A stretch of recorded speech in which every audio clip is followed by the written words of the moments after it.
अस्सलाम वालेकुम। आपके अपने चैनल कहानियन में आप सबको खुश आमदीद। लिसनर्स, आज मैं नॉवेल सनम मेरे हमराज की दूसरी और आखिरी किस्त के साथ हाजिर खिदमत हूँ। नॉवेल के बारे में जानने के लिए मेरे व्हाट्सएप चैनल को ज्वाइन कीजिए। चलिए चलते हैं नॉवेल की आखिरी किस्त की जानिब। कान में पड़ती आवाजों के साथ सामने का धुंधला मंजर जरा वाज़ेह हुआ था। सफेद एप्रन और सफेद साड़ी में डॉक्टर और नर्स झुककर उसे देख रहे थे। उनके करीब ही एक औरत खड़ी थी। आपकी नाती को होश आ गया है माँ जी, डॉक्टर उस अधेड़ उम्र की औरत से कह रहा था। मैं कहाँ हूँ? उसके बेदार जहन ने पहला सवाल किया। यह अस्पताल है, जवाब भी जहन की तरफ से आया। उसके अंदर उठने की ख्वाहिश जागी, लेकिन सब कुछ जैसे पत्थर का था। क्या मैं मर गई हूँ? इसकी पट्टी कब निकलेंगी? औरत ने पूछा। इसमें टाइम लगेगा माँ जी। मुझे सुन और समझ सकती हो तो आंख के इशारे से जवाब दो, डॉक्टर ने उसके चेहरे के करीब आकर कहा। उसने अपनी आंखें बंद करके खोली। गुड, वो सीधा हुआ। माँ जी, ये हम सब की बात सुन और समझ सकती है। चेहरे की पट्टी निकल जाए तो बात भी करेगी। उसे याद आया वो बस में थी, किसी मेहरू की जगह। लेकिन ये कौन है? बाकी लोग कहाँ हैं? उसने दाएं बाएं देखना चाहा, लेकिन वो सिर्फ आंख घुमा सकती थी, गर्दन और सर नहीं। डॉक्टर उस औरत को इसे अभी कोई बुरी खबर ना सुनाने की हिदायत देकर चला गया। माँ जी, आप राजा भाव को फोन कर दो, नर्स उस औरत से मुखातिब हुई। वो बोल कर गया था कि होश में आते ही उसे फोन करना। वो मराठी सदा लहजे में बात कर रही थी। माँ जी ने तायद में सर हिलाया और नर्स के जाते ही स्टूल पर आकर बैठ गईं। झुककर उसका चेहरा देखा, कहा कुछ नहीं। आने वाले वक्त में उसे यूं लेटे लेटे कई बातें पता चली थी। वो वहां सरकारी अस्पताल में किसी सेलिब्रिटी से कम न थी। बस के हादसे में मौतजाती तौर पर बचने वाली वो वाहिद हस्ती जो थी। दीगर लोगों की तरह वो बस के साथ खाई में नहीं गिरी थी, बल्कि सड़क के किनारे ही मिली थी। ये खबर सारे मुकामी अखबारों में छपी थी और सबकी दिलचस्पी का बायस थी, क्योंकि सारे अफराद उसकी यानी मेहरुन्निसा की शादी के लिए जाते हुए अपनी जान गंवा बैठे थे और वो खुद जिंदा बच गई थी। वो औरत मेहरुन्निसा की नानी थी। राजा भाऊ मुकामी सियासतदान था और करीबी इंतखाबात के पेश नजर और आवाम की दिलचस्पी को देखते हुए वो उस मजलूम नानी नवासी की जोड़ी की मदद मुकम्मल तशहीर के साथ करके उसे अपने मकसद और मतलब के लिए इस्तेमाल कर रहा था। उसके पूरे बदन पर चोटें थीं। चेहरे पर ठोड़ी में नीचे की तरफ गहरा जख्म था, जहां उसे कई टांके लगे थे, जिसकी पट्टी चेहरे की गोलाई में बंधी थी। इसके अलावा भी छोटे मोटे जख्म थे। चेहरे पर अब भी वरम था। नर्स ने ड्रेसिंग तब्दील करते वक्त उसे शीशा दिखाया तो खुद उसे भी अपना चेहरा अजनबी लगा था। इस हादसे की खबर से उसे कोई शदीद सदमा न पहुंचे, इसलिए उसे इतने दिनों तक दवाओं के जेर असर गहरी नींद में रखा गया था। उसके अंदर कितने ही सवाल थे, मगर वो पूछने के काबिल न थी। मेहरू कहाँ थी? और सबसे बेचैन करने वाला सवाल कि उसके हाथ में दबा कागज कहाँ था, जो उसका वाहिद और आखिरी सहारा और आसरा था। उसके बेदम वजूद के साथ वो भी लोगों ने बचाया या नहीं? उसके पूछने पर उसे ये जवाब मिला था कि उसके साथ कोई सामान नहीं मिला था। वो सामान कहाँ था? सरमाया था उसका। वो नर्स की मदद से उठकर बैठने और चलने लगी थी। हाँ, नहीं, हूँ, बस और पानी जैसे अल्फाज बोल रही थी। नानी उससे जरूरत इतनी ही बात करती थी। इस दौरान बैंक के मुलाजमीन आकर उसका नया अकाउंट खोलने के लिए जरूरी फॉर्म और दस्तावेज पर उसके दस्तखत ले गए। नानी ने पहले ही उसे मेहरुन्निसा के दस्तखत बताकर उसकी मुश्किल आसान कर दी थी। जैसे जैसे वो सेहतयाब हो रही थी, उसे नानी के लिए बहुत बुरा लग रहा था। वो बेचारी अपनी नवासी के बचाने पर खुश थी। उसे नवासी समझकर उसकी खिदमत किए जा रही थी। हकीकत खुल जाने पर किस कदर दुखी होंगी, इसका तसव्वुर भी उसे दुखी कर देता था। जिस दिन उसके चेहरे की पट्टियां खुलनी थीं, उस दिन राजा भाऊ मुकामी अखबारात के नुमाइंदों के साथ मौजूद था। वार्ड के दीगर मरीज और उनके साथ ठहरे अकरबा भी मौजूद थे। अपने सामने ये मेला देखकर उसे घबराहट होने लगी थी। उसे देखते ही अपनी मेहरू ना पाकर नानी क्या करेंगी, ये सोच सोच कर उसका सर दर्द करने लगा था। लेकिन उसकी हैरत की इंतहा न रही जब नानी ने मेरी मेहरू कहकर उसे गले लगाया और वहां मौजूद सारे हाजरीन ने तालियां बजाईं। उसने चंद मिनटों के लिए ही सही, लेकिन मेहरुन्निसा को बड़ी अच्छी तरह देखा था। उन दोनों में कोई मशाबहत नहीं थी कि कोई कंफ्यूजन होता। क्या मैं वाकई मेहरू हूँ? उसने भी नानी की पुश्त पर हाथ रखा, गोया उसे भी उनके गले लगकर खुशी हुई थी। क्या इस हादसे में मेरा चेहरा इतना बदल गया है? सबके वहां से हटते ही उसने फौरन नर्स से आईना मांगा। आईने में अपनी शक्ल पहचान कर उसने सुकून की सांस ली। ठोड़ी के किनारे पर लंबा निशान था। कोई ऐसा बड़ा तगय्युर नहीं था कि कोई उन दो चेहरों में उलझ जाता। आप जानती हैं कि मैं मेहरू नहीं हूँ। उसने खामोशी से उसका जायजा लेती नानी को मुखातिब किया। श, वो फौरन उठकर उसके पास आई। तू मेहरू है, मेहरुन्निसा फारूक, वो सख्त और सर्द लहजे में बोली। अभी तक जिस तरह मुंह बंद था, आगे भी इसी तरह गूंगी बनी रह। इससे ज्यादा बात किए बिना उसी दिन वो उसे धमकी नुमा हिदायतें देकर गायब हो गईं। वो अस्पताल और हादसे वाली जगह के करीब था, जबकि मेहरुन्निसा का कस्बा वहां से बहुत दूर था। 5 दिन बाद जब वो अपने गांव से लौटी तो उसे अपने मेहरू होने का राज समझ में आया। एक बार फिर राजा भाऊ अखबारों के नुमाइंदों और फोटोग्राफरों के साथ हाजिर था। सबकी मौजूदगी में डॉक्टर्स, नानी और राजा भाव की तकारीर के बाद उसे हुकूमत से मिला मुआवजे का 10 लाख का चेक दिया गया। नर्स और नानी की बातों से उसे पता चला कि उन 5 दिनों में नानी ने मेहरुन्निसा के वालिदैन का मकान फरोख्त कर दिया है। इतने दिनों तक अस्पताल के बिस्तर पर लेटे लेटे उसने नानी और नानी की बातों का बगौर मुआयना और मुशाहिदा करके उनके बारे में बहुत कुछ जान लिया था। उनके मुतालिक उसकी पहली राय अब अक्सर बदल चुकी थी। उसी दिन उसे अस्पताल से छुट्टी मिल गई। नानी अस्पताल से उसे लेकर सीधे बैंक पहुंची थी, जहां उन्होंने उसके खाते में चेक जमा किया और फिर वहां से माँ अपने 3 बैग के वो एक होटल में आई थी। इतने दिनों से दवाखाने का खाना खा खा कर दिल उचाट हो गया है, आज कुछ अच्छा खाते हैं। सामान रख कर वो खाने का ऑर्डर देने खुद ही उठकर चली गईं। अस्पताल से निकलकर यहाँ पहुंचने तक वो मुसलसल सोच रही थी।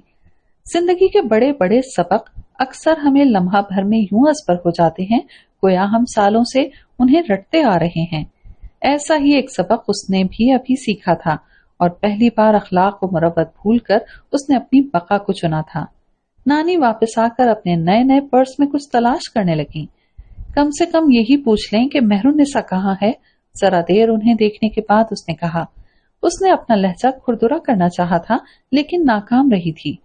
वो भी और सबके साथ मर गई है, बस उसकी लाश नहीं मिली और गिनती पूरी करने के लिए वो तुझे उठा लाए थे। मेहरुन्निसा जिंदा है। पर्स में हरकत करते उनके हाथ थम गए। क्या?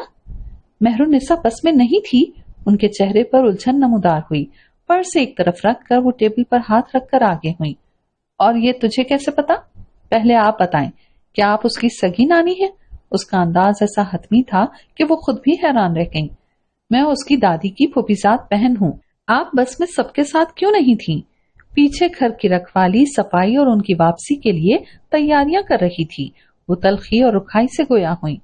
वो सब लड़की की बारात लेकर शादी करने कहीं और क्यों जा रहे थे? उन्होंने उसे कड़ी नजरों से घूरा। उसने बड़ी मुश्किल से अपने चेहरे को सपाट रखा था। वो ठंडी आह भरकर पीछे हुई।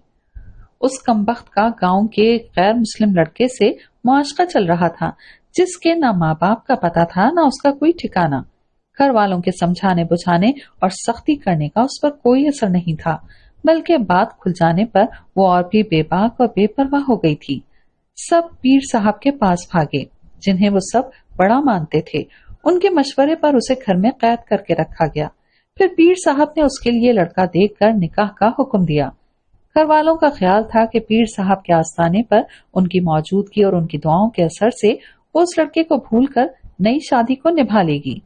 उसके दादा और नाना सगे भाई थे और उनके बच्चों की शादियां आपस में ही हुई थी, इसलिए सारे के सारे बस में भरकर निकल गए थे। एक छत के नीचे रहते थे, एक साथ ही खत्म हो गए। उन्हें कोई दुख या अफसोस न था। आप? उन्होंने हाथ उठाकर उसे रोका। बस अब तू बता, मेहरुन्निसा कहाँ है? महबानों ने उन्हें खुद उसका बुर्का पहनकर बस में जाने वाला हिस्सा हज़फ करके बैतुल खला से उसके भागने वाली सारी बात बता दी। आह, ये लड़की! उन्होंने सर पकड़ लिया। मरदूद भाग गई उसके साथ। वो उनके बोलने का इंतजार कर रही थी, लेकिन जब वो यूं ही सर पकड़े बैठी रही तो उसने पूछा, आपने मुझे मेहरुन्निसा क्यों बनाया? तेरा मुंह इतना सूजा था कि पहले तो मुझे भी नहीं समझा कि तू मेहरू नहीं है। तुझे तो मालूम ही नहीं है कि क्या हुआ है। सारा गांव तुझे देखने आया था। پیر صاحب بھی آئے تھے، اخبار والے، ٹی وی والے، سب۔ تو اتنی مشہور ہو گئی تھی کہ تیرا پورا علاج مفتی میں ہوا ہے۔ اب وہ اسے کیا بتاتی کہ اس کے ساتھ ساتھ زندگی میں پہلی بار انہیں بھی اہمیت مل رہی تھی۔ مہرو کے خاندان نے تو ایک چھت، 3 وقت کا کھانا اور سال کے 2 جوڑی کپڑوں کے عوض انہیں غلام بنا رکھا تھا۔ وہ یتیم تھی اور کم عمری میں بیوہ ہو کر وہ بے اولاد ان کے در پر آن پڑی تھی۔ تب سے ان کا وہاں صرف استحصال ہی ہوا تھا۔ یہ ان کے اپنے مظالم تھے یا پھر ان کی آہ کہ ایک جھٹکے میں پورا خاندان ختم ہو گیا تھا۔ آپ نے اسے ملنے والے پیسوں کی وجہ سے مجھے مہر النساء رہنے دیا؟ ہاں، اتنے دنوں سے یہ ساری مغز ماری اسی لیے تو تھی۔ پہلی بار انہیں اپنے آنے والے کل کے لیے امید، روشنی اور خوشی نظر آ رہی تھی۔ فکر نہ کر، تجھے بھی دوں گی کچھ پیسے۔ انہوں نے خوش دلی سے فراخ دلی کا مظاہرہ کیا۔ کچھ پیسے؟ یہ تو سارے ہی پیسے میرے ہیں۔ پتہ نہیں کیسے وہ یہ جملہ بول گئی تھی۔ اپنی 50 سالہ زندگی میں انہیں پہلی بار خوش آئند مستقبل کی جھلک نظر آ رہی تھی، جس کے طفیل میں وہ ساری زیادتیاں اور مشقتیں بھلانے کو تیار تھی۔ زندگی بھر دوسروں کے در پر ان کے ٹکڑوں اور رحم پر بتانے کے بعد بقیہ زندگی آرام دہ اور سہل بنانے کی ان کی یہ خواہش بالکل جائز تھی، اور زندگی کی ایک لوتی خوشی بھی اب یہ چھٹانگ بھر کی چھوکری ان سے چھیننے کی کوشش کر رہی تھی۔ سن لڑکی، وہ غرائیں، میں تجھے واپس اسی جگہ لے جا کر اس کھائی میں دھکا دے سکتی ہوں اور پورا اطمینان کر کے وہاں سے سرکوں گی کہ تو نیچے کھائی کی تہوں میں پہنچ گئی ہے، جہاں لاش ملنا بھی مشکل ہوگا۔ وہ دونوں اپنی بقا کی جنگ لڑ رہی تھیں، اور بات جب بقا کی ہو تو ایک ہی اصول ہوتا ہے کہ کوئی اصول نہیں۔ ویسے تو ہے کون؟ گھر کہاں ہے تیرا؟ ماں باپ کہاں ہیں؟ کسی نے ڈھونڈا نہیں تجھے اتنے دنوں میں؟ کیا گھر سے بھاگی ہے؟ میں نے تجھے مہر النساء بنایا اور تو بھی بنی رہی۔ وہ چپ رہی۔ اور تو وہاں کیا کر رہی تھی؟ کیا تیرا بھی ایکسیڈنٹ ہوا تھا اسی جگہ؟ اور کون تھا تیرے ساتھ؟ سوال ہی سوال تھے ان کے پاس۔ میں اسی بس میں تھی، وہ اطمینان سے بولی۔ ہے؟ بس میں؟ مہمانوں نے پہلے حذف کیا حصہ بھی بیان کر دیا، بس دلاور کو گلی کا بدماش بتایا تھا۔ اتنے دنوں میں تیرے گھر والوں کا تو برا حال ہو گیا ہوگا، اور تو گھر کیوں نہیں جا رہی؟ فون بھی نہیں کیا کسی کو؟ اب ان کا ماتھا نئے سرے سے ٹھنک رہا تھا۔ میرا کوئی نہیں ہے، ابا تھے، ان کا بھی انتقال ہو گیا ہے۔ وہ بغور اسے دیکھنے لگی۔ آیا اس کا یقین کریں یا نہ کریں، اچانک انہیں خیال آیا کہ مہرو زندہ تھی اور وہ کبھی بھی دھمک سکتی تھی، خاص طور پہ اس وقت جب پیسوں کی خبر اس تک پہنچ جائے۔ انہیں جلد سے جلد پیسوں کے ساتھ اس علاقے سے دور نکلنے کی ضرورت تھی۔ اب تو کہاں جائے گی؟ آپ کہاں جا رہی ہیں؟ یہاں سے بہت دور، لیکن سن، بینک سے پیسے ملنے تک تجھے میرے ساتھ رہنا ہوگا۔ اس کے بعد جہاں جانا ہے تیری مرضی۔ میں جانتی ہوں پیسے صرف مجھے ملیں گے، وہ ان کی آنکھوں میں دیکھ کر بول رہی تھی، جو میں سارے ایک شرط پر ہی آپ کو دوں گی۔ کیا؟ انہیں اس کا انداز اور بات دونوں پسند نہیں آئے تھے۔ آپ جہاں بھی جا رہی ہیں مجھے بھی ساتھ لے چلیں۔ وہ انہیں پھانت پھانت کے لوگوں کو انہی کے انداز میں برتتے دیکھ رہی تھی۔ انہیں ہر قسم کے افراد اور حالات سے نپٹنے کا فن آتا تھا، اور اتنا تو وہ جان گئی تھی کہ اسے کسی ایسے ہی دبنگ اور دنیا دار سہارے کے ساتھ چپک کے رہنے کی ضرورت تھی۔ انہیں اس سے اس قسم کی فرمائش نما ڈیمانڈ کی توقع نہیں تھی۔ انہیں لگا تھا وہ روپوں میں سے بڑا حصہ مانگے گی۔ میرا کوئی ٹھکانہ نہیں ہے، تجھے کہاں لے لے کے پھروں گی؟ میرا بھی کوئی ٹھکانہ نہیں ہے، آپ کے ساتھ ہر جگہ پھر لوں گی۔ آپ یہاں سے دور جانا چاہتی ہیں نا؟ ہاں، تو پھر ہم ممبئی چلتے ہیں۔ نانی اور اس کا تعلق ابتدا میں حادثاتی تھا، پھر اتفاقی ہوا، اتفاقی سے مطلبی ہوا، پھر لازمی اور قلبی ہو گیا تھا۔ بینک سے روپے ملتے ہی اس نے پہلے ڈائری اور پین خرید کر ساحر کے فون نمبر کے یاد پہلے اور آخری دونوں اعداد اس میں لکھے تھے۔ ممبئی آنے کے بعد وہ مہر النساء ہو گئی تھی۔ اس پھیلے اور بھرے پورے شہر میں اس پر نانی کی مزید صلاحیتیں اجاگر ہوئی تھیں۔ ان کے پاس وہاں کے مقامی MLA کا لیٹر اور سارے اخبارات میں اس بس حادثے کے متعلق شائع ہوئی خبروں کی تراشیں تھیں، جو وہ ہر جگہ اپنے ساتھ لے جاتی اور کبھی لفاظی سے تو کبھی جذباتی بلیک میلنگ سے سارے کام کروا لیتی تھی۔ اس کا کالج میں داخلہ، اپنے لیے کام اور دونوں کے لیے ٹی وی، فریج، کولر، پنکھے اور واشنگ مشین سے مزین ایک عدد مکان انہوں نے اس اجنبی شہر میں سب کر لیا تھا۔ رشتوں، محبتوں اور توجہ کو ترسی وہ دو عورتیں ایک دوسرے کی ساری محرومیاں تو نہیں مٹا سکتی تھیں، لیکن بڑے غیر محسوس طور پر وہ ایک دوسرے کا پورا خاندان بن گئی تھیں۔ انہیں ایک مشہور لانڈری میں کپڑے استری کا کام ملا تھا اور بقیہ پیسوں سے انہوں نے ایک بہت چھوٹی سی دکان خرید کر کرائے پر چڑھا رکھی تھی۔ وہ ان 4 نمبروں کے ساتھ دیگر نمبر ملا کر روز فون ٹرائی کرتی تھی۔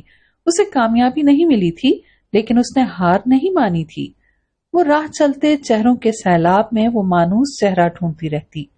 اس اجنبی شہر میں اجنبیوں کے درمیان اسے ایک مانوس چہرے کی تلاش تھی۔ جونیئر کالج کے بعد اس نے BA کیا اور پھر جب اسے نوکری ملی تو اس نے نانی سے بہت کہا کہ وہ اب آرام کریں، لیکن ان کا جواب تھا انہیں آرام کی عادت نہیں۔ اتنے سالوں میں جو اصل ترقی ہوئی تھی وہ ان دونوں کا رشتہ تھا۔ بظاہر اب بھی ان کی جگل بندی جاری رہتی تھی، لیکن وہ نانی کی سوئی چھپی ممتا کی تسکین کا سامان تھی، تو اس نے بھی ماں کے آغوش کی حدت کا مزہ نانی کے سینے سے لگ کر ہی چکھا تھا۔ 11 سال گزر گئے تھے، لیکن ہر روز ان 2 راتوں کو دل و ذہن میں تازہ کرتی مہرو کو یہ 11 دن سے زیادہ نہیں لگتے تھے۔ وہ آئینے میں خود کو دیکھتے ہوئے ایک ہی قسم کے سوالوں سے نبردازمہ ہوتی تھی کہ کہیں میں بہت زیادہ بدل تو نہیں گئی، میری پہچان مشکل تو نہ ہوگی۔ ہسپتال کے بستر پر لیٹے لیٹے اپنے موضوعاتی طور پر بچ جانے کے متعلق لوگوں کے خیالات سنتے ہوئے اسے اپنے زندہ رہنے کی وجہ سمجھ آ گئی تھی۔ اس کی زندگی دینے والے کے بعد اب زندگی بچانے والے کی امانت تھی، اور یہی یقین اس کے اتنے سالوں کے انتظار اور تلاش کی بنیاد تھا۔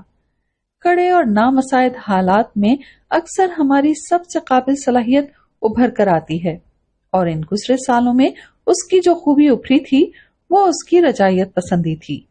اس نے کبھی تھک کر یا مایوس ہو کر ہار نہیں مانی تھی، نہ ہی انتظار ختم کیا تھا۔ اس کی ڈائری کے اوراق ختم ہونے آئے تھے، وہ اپنے یاد 4 نمبروں کے ساتھ دوسرے 6 عدد ملا کر فون لگاتی رہتی تھی۔ اس دوران کبھی پڑوسی تو کبھی کالج کی ہم کلاس لڑکیاں رشتے لے کر آئیں، لیکن اسے اس میں کوئی دلچسپی نہ تھی۔ لاکھ نانی کے سمجھانے کے باوجود بھی اس معاملے میں وہ کچھ سننے کو تیار نہ ہوئی، تو انہوں نے بھی ذکر کو ختم کر دیا۔ ان کے تجربے اور جہاں دیدہ عقل نے اس کے کچھ نہ کہنے کے باوجود بھی انہیں بہت کچھ سمجھا دیا تھا۔ اسے جب بھی اپنی پچھلی زندگی کا خیال آتا تو بینو اور سونو کی دل سے یاد آتی تھی۔ وہ سوچتی کہ وہ دونوں کس حال میں ہوں گے، اور دعا ضرور کرتی کہ ان کی خصلتیں دلاور جیسی نہ ہوں۔ کبھی اسے یہ خیال پریشان کرتا کہ جس پیسے کے بلبوتے پر ان دونوں نے اپنی زندگی سنواری ہے وہ دراصل کسی اور کے لیے تھا۔ ایسے وقتوں میں نانیوں سے خوب سناتی، پھر آخر میں تسلی دیتی کہ جس دن مہر النساء انہیں مل گئی وہ اس کا پیسہ اسے لوٹا دیں گی، حالانکہ وہ سارا پیسہ خرچ ہو چکا تھا۔ چھٹی کے دن وہ نانی کو لے کر گیٹ آف انڈیا گئی تھی۔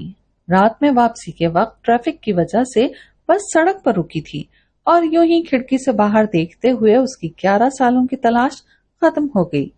سڑک کے دوسرے کنارے پر وہ ساحر ہی تھا۔ وہ بے تابی سے کھڑی ہو گئی۔ ارے کیا کر رہی ہے؟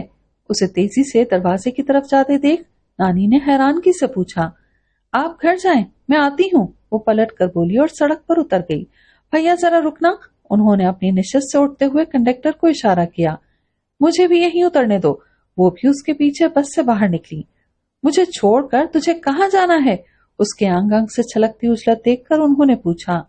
ذرا یہاں گھومنے کا من ہو رہا ہے، وہ ان کا ہاتھ پکڑ کر گاڑیوں کے درمیان راستہ بنا کر سڑک عبور کرنے لگی۔ ارے میں بڈھی تیری طرح بھاگ نہیں سکتی، انہوں نے احتجاج کیا۔ وہ باقاعدہ انہیں گھسیٹ رہی تھی، لیکن وہ سن کہاں رہی تھی، اس کے تو کان جیسے بند ہو گئے تھے۔ آپ یہاں بیٹھیں، میں ذرا چہل قدمی کر کے آتی ہوں۔ سڑک پار کر کے سمندر کے کنارے بنے فٹ پاتھ پر انہیں سیڑھی پر بٹھا کر کچھ سنے بنا ہی جس سمت سے بس آئی تھی وہ الٹا اسی سمت میں تقریباً دوڑی تھی۔ ایک نئی اور انوکھی سنسناہٹ اور سنسنی اس کے اندر دوڑ رہی تھی۔ جو باتیں اسے پچھلے 11 سالوں میں سوچنا چاہیے تھی وہ سارے خیالات ایک ساتھ اس پر وارد ہوئے تھے۔ کیا میں انہیں یاد ہوں؟ وہ مجھے پہچان لیں گے؟ درمیان میں کئی سال بھی تو ہیں۔ ان کی فیملی شادی کر لی ہوگی تو ان کی بیوی اور بچے؟ चंद कदमों का फासला तय करते ही सनसनी और सनसनाहट उदासी में ढलने लगी थी। उसके मुकाबिल जाकर ऐसी दिल शिकस्ता हकीकत का सामना करने से बेहतर था वो इंतजार को ताउम्र यूं ही रहने दे। साहिर का सहर यूं ही बना रहे तो जिंदगी ज्यादा सहल होगी। उसने अचानक पलटने का इरादा किया। अंदर कोई चीख चीख कर उसे आगे बढ़ने को कह रहा था, मगर उसने कदम मोड़े तभी साहिर की आवाज आई।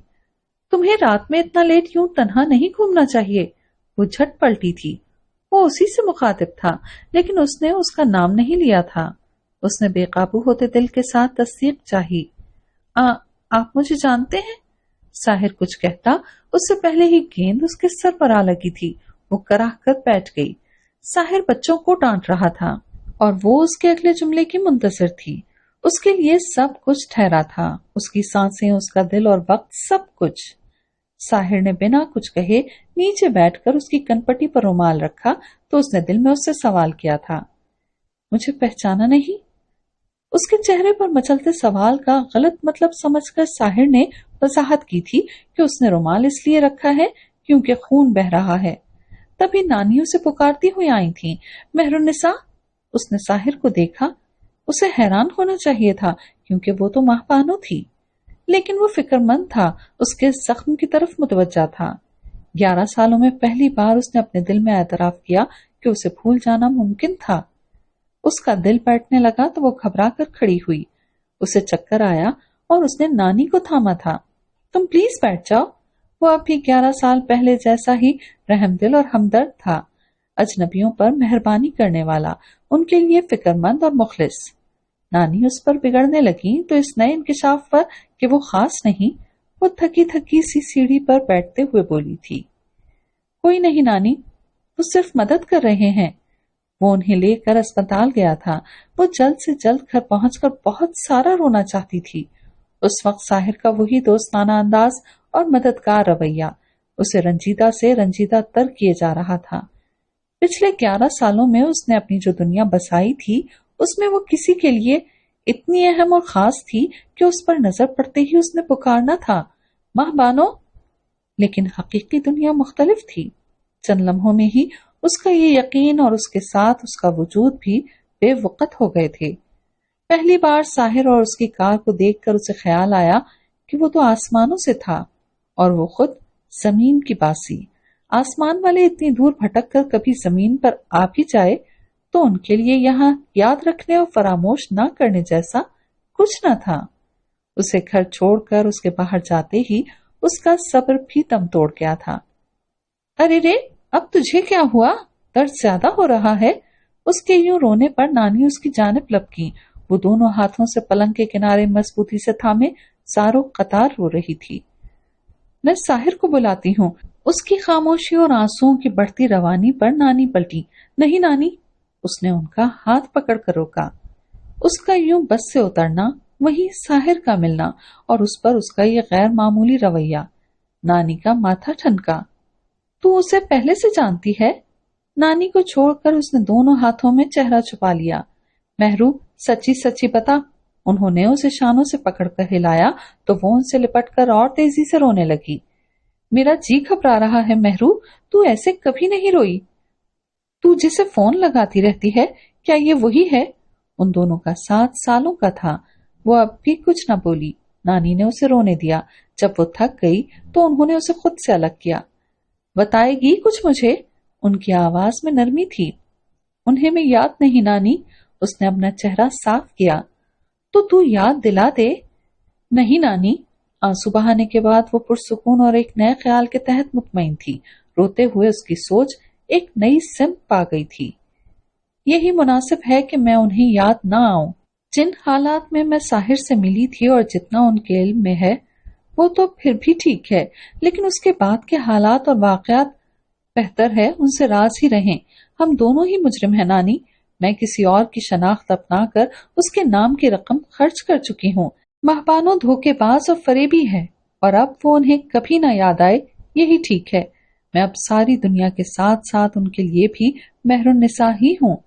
आपको मेरी कसम नानी, आप उनसे वही कहानी बयान करेंगी जो हम अब तक हर किसी को सुनाते आए हैं। जाने कहीं मुझे लग रहा है मेरी सच्चाई बताकर मैं उन्हें वापस कमा दूंगी। मैंने उनकी आंखों में मेहरुन्निसा के लिए आज जो रंग देखे हैं वो महबानों के लिए नहीं थे। अस्पताल से घर लौटते वक्त उसने बगौर साहिर को देखा था। उसकी आंखों में कुछ नए रंग थे जो 11 साल पहले महबानों के लिए नहीं थे। ये सारे रंग मेहरुन्निसा के लिए थे। वो अब 15 साल की लड़की नहीं थी जो उन रंगों के मफहूम ना समझ पाती। उसे लग रहा था कि मेहरुन्निसा के साथ एक नई शुरुआत की खातिर ही महबानों साहिर की याददाश्त से महव है। एक तवील इंतजार के बाद उसे वो मिला था जिसकी तमन्ना उसने हर लम्हा और हर पल की थी, और अब उसे थामे रखने के लिए वो हर जोखम उठाने को तैयार थी। नानी उसकी दलीलों और मंतक से पूरी तरह कायल न होने के बावजूद भी जरा सी बहस के बाद उसकी बात मान गई थी, लेकिन उसे उन्हें सारी कहानी सुनाना पड़ी थी। रात भर आस और निराश में घिरे रहने के बाद जब उसने गली के सामने साहिर को खड़ा देखा तो उसे अपना फैसला दुरुस्त लगा था। हफ्ता भर रोज उसके हमरा सेंटर और घर का दरमियानी फासला तय करने के दौरान साहिर की नजरें और तबस्सुम महसूस करके वो गुदगुदाने वाले और दिल धड़काने वाले एक नए तजर्बे से गुजरी थी। पहली बार उसके जज्बात में एक तपिश जागी थी। रुमाल के बहाने दिन भर कदम से कदम मिलाकर सड़कें नापते हुए खाना खाने के बाद जब कॉफी उसके आगे आई तो उसकी आंखें भर आई थीं। खुद से किया एक अनकहा वादा कि वो आइंदा फिर कॉफी साहिर के साथ पिएगी आज पूरा हुआ था। फिर वही मानूस सा जायका उसने दोबारा चखा था, मीठा, तल्ख और नमकीन। क्या हुआ? कप होंठ से लगाते ही उसकी छलकने को बेताब आंखें देखकर साहिर ने पूछा था। गरम है, उसने आंखें रगड़ते हुए झूठ कहा था। ठंडी कर दूं? उसका ये शोख अंदाज उसके लिए नया था। इनकार में सर हिलाकर उसने खुद ही फूंके मारनी शुरू कर दी। साहिल समंदर पर एक साथ टहलते हुए जब वो उसे अपने मुताल्लिक सब कुछ बताता और अपनी दादी का जिक्र करता तो उसका एहसास जुर्म जाग उठता। उसका मन करता वो भी उसे सब कह डाले, लेकिन वो ढंग से फैसला नहीं कर पा रही थी, ना ही हौसला जुटा पा रही थी। इस दौरान नानी उसे हादसे वाली सारी कहानी सुना चुकी थी। दीगर लोगों की तरह उसने ये नहीं पूछा था कि जहां शादी करने जा रहे थे वो सब तो जिंदा थे, फिर उसकी शादी क्यों नहीं हुई। बाकी सबको नानी बड़े अफसोस से जवाब दिया करती थी कि बेचारी महरू को इतना सदमा लगा था कि वो तैयार ही ना हुई और उसके एक इनकार के बाद वो लोग भी वापस नहीं आए थे। उनके मुताबिक वो मनहूस थी जो सारे खानदान को खा गई थी। फिर चंद दिन की गैर हाजिरी के बाद जब वो वापस आया तो उसे अपनी मामा से मिलवाने ले गया। उसे साहिर की अमीरी का अंदाजा था, लेकिन जब उसने कार उस आलीशान बंगले के आगे रोकी तो उसके हाथ पैर ठंडे पड़ने लगे थे। वो कौन थी और कहाँ आ गई थी? उसका एहसास कमतरी उछलकर बाहर निकला।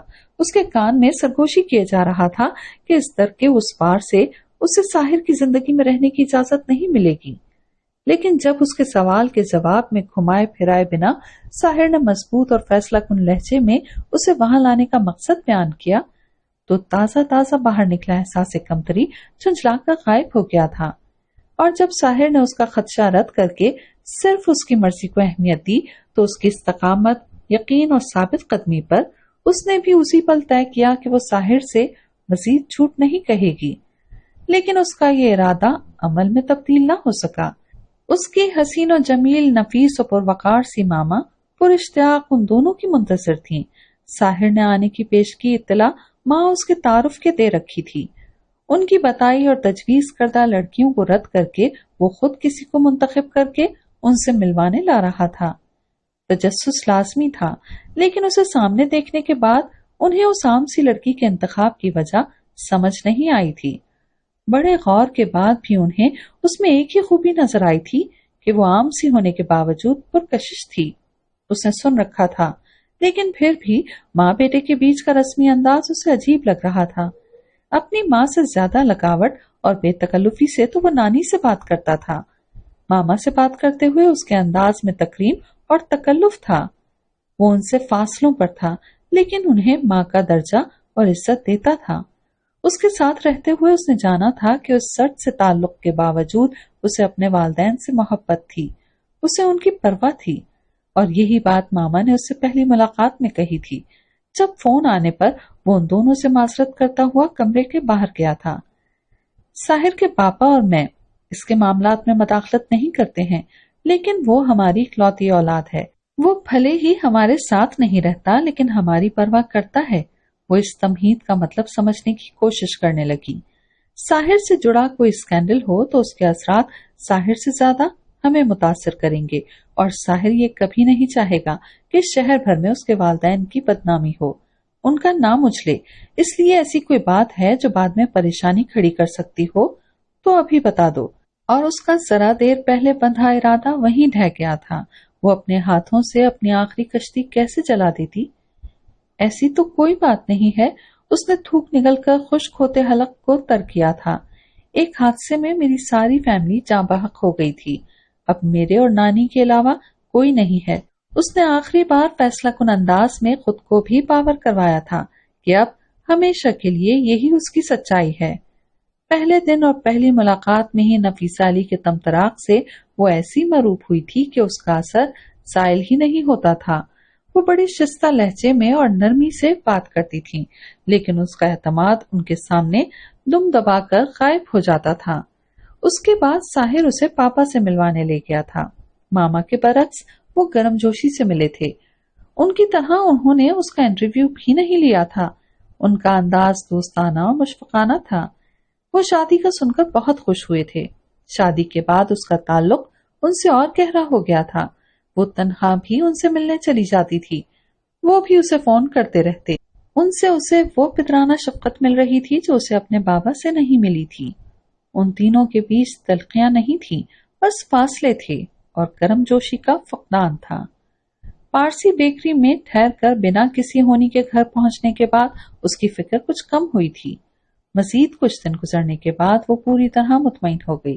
तलवार की तरह उसके सर पर लटकता दिलावर का खौफ अब गायब था। अगले हफ्ते मंसूर अली की सालगिरह थी। पिछले साल उनकी सालगिरह पर वो सुबह ही सुबह साहिर के साथ जाकर उनसे मिल आई थी, क्योंकि शाम में उनके दोस्त और अहबाब इकट्ठे होकर जश्न मनाते थे और साहिर उस जश्न में शरीक नहीं होता था। लेकिन इस साल वो खुद उनकी सालगिरह का एहतमाम करना चाहती थी। उसने पहली बार खुद नफीसा अली से भी फोन पर बात करके उस दिन फ्री रहने को कहा था। उनका तमतराक पहले दिन जो उस पर छाया था वो आज तक उसी तरह कायम था। उसने सारी मंसूबाबंदी कर ली थी। अब सिर्फ साहिर के साथ जाकर उनके लिए तोहफा खरीदना था। आज आप जल्दी आ सकते हैं? वो दफ्तर के लिए निकलने को बिल्कुल तैयार था जब माही ने पूछा, कुछ खास? उसने आईने में टाई दुरुस्त करते हुए कहा। आज अहम मीटिंग की वजह से उसने सूट मार टाई पहना था। पापा की बर्थडे करीब है, उनके लिए तोहफा लेना है। ओके। उसने पलटकर बाहें फैलाई। वो मुस्कुराती अपनी जगह खड़ी रही तो उसने खुद ही आगे बढ़कर उसे अंदर समेटा। उसके खुद से आगे आने में जाने और कितने दिन लगने थे। मैं निकलने से पहले कॉल करूंगा, तुम रेडी रहना। मान का मामूल से ज्यादा लंबा होने लगा तो माही ने टोका, आपको देर नहीं हो रही? सारी तैयारी के बाद अब दिल नहीं कर रहा जाने का। उसने सहूलत से अपनी ठोड़ी उसके बालों पर टिकाई तो माही जबरदस्ती अलग हुई। अभी लेट हो गए तो शाम में जल्दी नहीं आ पाएंगे। उसने बैग उठाकर साहिर को थमाया। चाय? उसी वक्त टेबल पर रखा साहिर का फोन बजा। जरूरी कॉल थी। उसने फोन उठाया और उसे इशारे से खुदा हाफिज कहकर बाहर निकल गया। अगर उस वक्त आने वाली साहतों का उसे जरा भी अंदाजा होता तो वो किसी हाल में साहिर को जाने न देती। उसके जाने के बाद उसने मामूल के काम निपटाए, फिर फुर्सत से बैठकर नानी से लंबी बात की। उनका मिजाज आजकल पल में तोला पल में माशा वाला हो गया था। उन्हें खौफ सताने लगा था कि माही उन्हें तन्हा छोड़ देगी। वो उन दोनों के साथ इस घर में आकर रहने को भी तैयार न थी। माही को ऑल फॉल धमकियां देती, फिर खुद ही शर्मिंदा होकर माफी भी मांगती। उसे उनका ये नफ्सियाती मसला सुलझाना मुश्किल हो रहा था। ये इसलिए और भी मुश्किल था कि वो साहिर से अपने और उनके ताल्लुक से सब नहीं कह सकती थी। उनके सदम तहफ़्फ़ुज़ की असल वजह उसे नहीं बता सकती थी। अभी भी वो उन्हें यकीन दहानी कराती रही थी। फोन रखकर उसने हाथ ऊपर उठाकर अंगड़ाई लेना चाही, तभी टेक्स्ट की मखसूस आवाज पर दोबारा फोन उठाना पड़ा।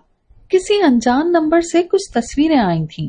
तस्वीर वाज़ेह नहीं थी اس نے فون قریب کر کے غور سے دیکھا. وہ ساحر کے آفس کے باہر کی تصویریں تھیں. ساحر کے کپڑے بتا رہے تھے کہ وہ تصویریں آج ہی کی تھیں. کار سے نکلتے ہوئے، کار کے قریب کھڑے فون دیکھتے ہوئے، بلڈنگ کی طرف بڑھتے ہوئے اور بلڈنگ کے داخلی دروازے پر کسی سے بات کرتے ہوئے. وہ کل 5 تصویریں تھیں. ابھی وہ کچھ اخذ کر پاتی اس سے پہلے اسی نمبر سے کال آنے لگی. کسی خیال کے تحت اس کے ہاتھ کانپنے لگے. جس غنیم سکون کا تصور ہی اسے ہراساں کر دیتا تھا وہ اس تک پہنچ گیا تھا. اس کے کانپتے ہاتھوں سے فون گر پڑا.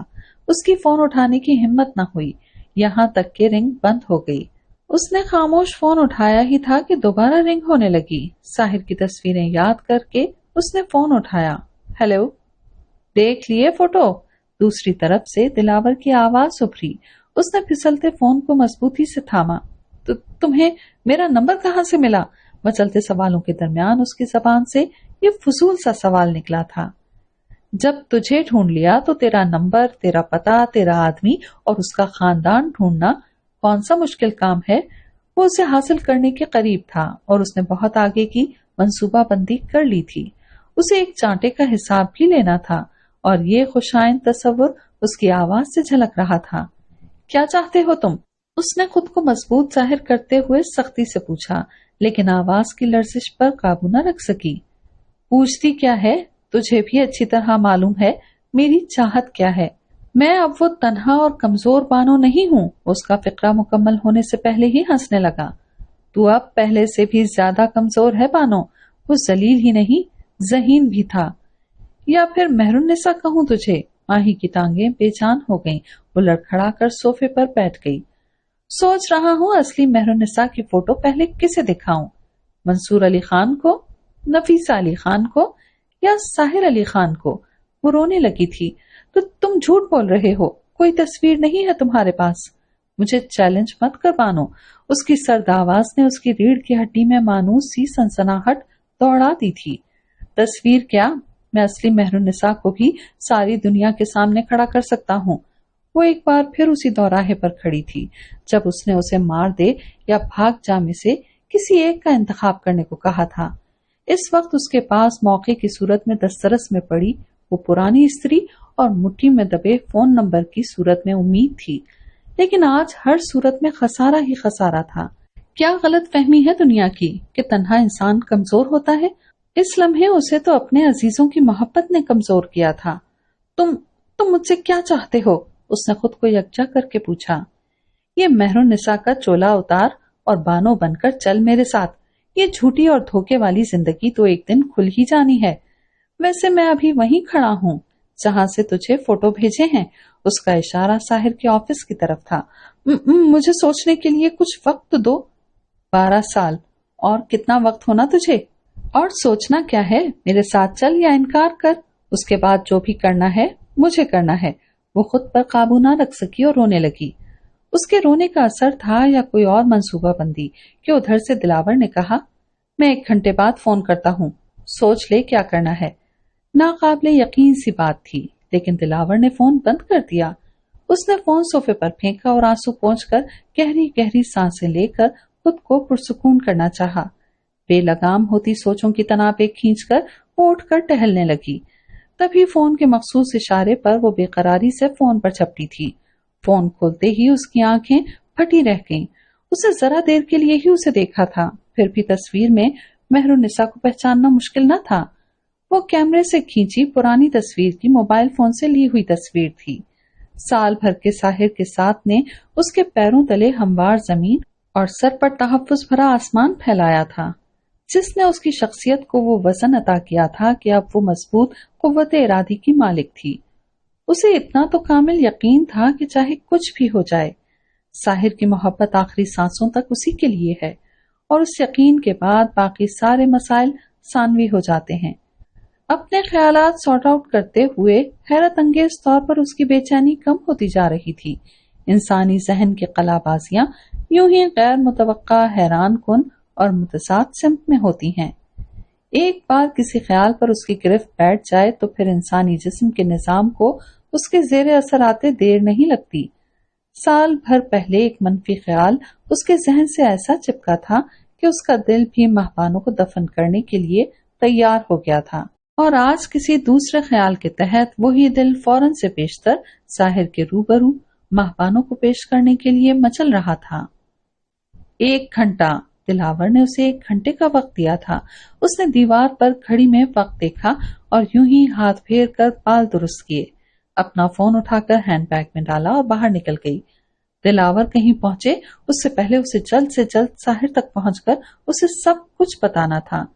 اس قدر اجلت میں لفٹ سے گیٹ کی طرف جاتے دیکھ اپنے کیبن میں بیٹھا واچ مین حیران ہوا۔ ماجرا کیا ہے، یا مدد چاہیے کیا؟ پوچھنے کے لیے وہ اٹھ کر اس کی طرف آنے لگا تو اس کی تسلی کی خاطر ماہی نے مسکرا کر اسے ہاتھ سے اشارہ کیا کہ اسے آنے کی ضرورت نہیں ہے، اور گیٹ سے باہر نکل گئی۔ ٹیکسی کے لیے ادھر ادھر نظر دوڑائی اور سڑک کی دوسری طرف کھڑی ٹیکسی کو اشارہ کر کے ہینڈ بیگ سے فون نکالنے لگی۔ ساحر کو کال کر کے اطلاع دینی تھی کہ وہ اس کے آفس آ رہی ہے۔ ٹیکسی سامنے آ کر رکی تو اندر بیٹھ کر اس نے ساحر کے آفس کا ایڈریس بتایا۔ ٹیکسی چل پڑی تھی۔ ابھی اس سے اسکرین لاک کھولا ہی تھا کہ ڈرائیور نے پیچھے مڑ کر اس کے ہاتھ سے فون چھین لیا۔ اس کی ضرورت نہیں اب بانو، دلاور کے چہرے پر فاتحانہ مسکراہٹ تھی۔ تیسری بیل پر بھی جب دروازہ نہ کھلا تو ساحر نے اپنی چابی نکال کر دروازہ کھولا اور اندر آ گیا۔ اسے لگا کہ وہ بنا کال یا ٹیکسٹ کے آ گیا ہے تو شاید ماہی غسل خانے میں ہوگی۔ اسے آواز دیتے ہوئے اس نے غسل خانہ چیک کیا۔ ماہی وہاں نہیں تھی۔ کچن اور بیڈ روم بھی خالی تھے۔ اس کا ہینڈ بیگ اور فون بھی ان کی جگہ پر نہیں تھے۔ ساحر نے اسے فون لگایا جو سوئچ آف تھا۔ اس کی چھٹی حص اسے ہاتھ پر ہاتھ دھرے اس کا انتظار کرنے سے روک رہی تھی۔ اس نے باری باری نانی، پاپا، یہاں تک کہ ماما کو بھی فون لگا کر پوچھ لیا۔ وہ کہیں نہیں تھی۔ اس کا فون بھی مسلسل سوئچ آف ہی آ رہا تھا۔ اس نے نیچے آ کر بلڈنگ کے واچ مین سے ماہی کے باہر جانے کا پوچھا اور اس کے جواب نے اسے صحیح معنوں میں فکر مند کر دیا تھا۔ اسے گئے 5 گھنٹے ہونے آئے تھے۔ پچھلے چند دنوں کے واقعات اس کی نگاہوں کے سامنے گھوم رہے تھے۔ خود کو لعنت ملامت کرتے ہوئے اسے مزید 1 گھنٹہ لگا تھا۔ ضروری چیزیں جمع کرنے کے لیے جنہیں لے کر وہ نفیسہ علی کے گھر پہنچا تھا، یوں تو اس کے ریٹائرڈ بیوروکریٹ والد اس کام کے لیے زیادہ مناسب تھے، لیکن قاعدے سے جانے کا وقت نہیں تھا۔ ماما کے اثر و رسوخ، تعلقات اور سب سے اہم کام نکالنے کی صلاحیت کی آج اسے ضرورت تھی۔ وہ پہلی بار ان سے کچھ مانگنے آیا تھا۔ یہ سب کیا ہے؟ اس نے ایک فولڈر ان کے سامنے رکھا تو نفیسہ علی نے پوچھا۔ ہمیشہ کمپوز نظر آنے والے اپنے بیٹے کا الجھا بکھرا روپ ان کے لیے نیا تھا۔ اس میں 2 فون نمبرز ہیں، ان کے لوکیشنز اور ایک شخص اور ٹیکسی کی CCTV سے لی ہوئی تصویریں ہیں۔ ان کے متعلق جو بھی معلومات مل سکتی ہو کسی بھی طرح جلد سے جلد۔ ساحر کی زندگی کی پہلی اور اس فلمی انداز کی فرمائش پر وہ پہنچ کر رہ گئیں۔ انہوں نے فوراً فولڈر اٹھا کر کھولا، لیکن کچھ سمجھ نہ آیا۔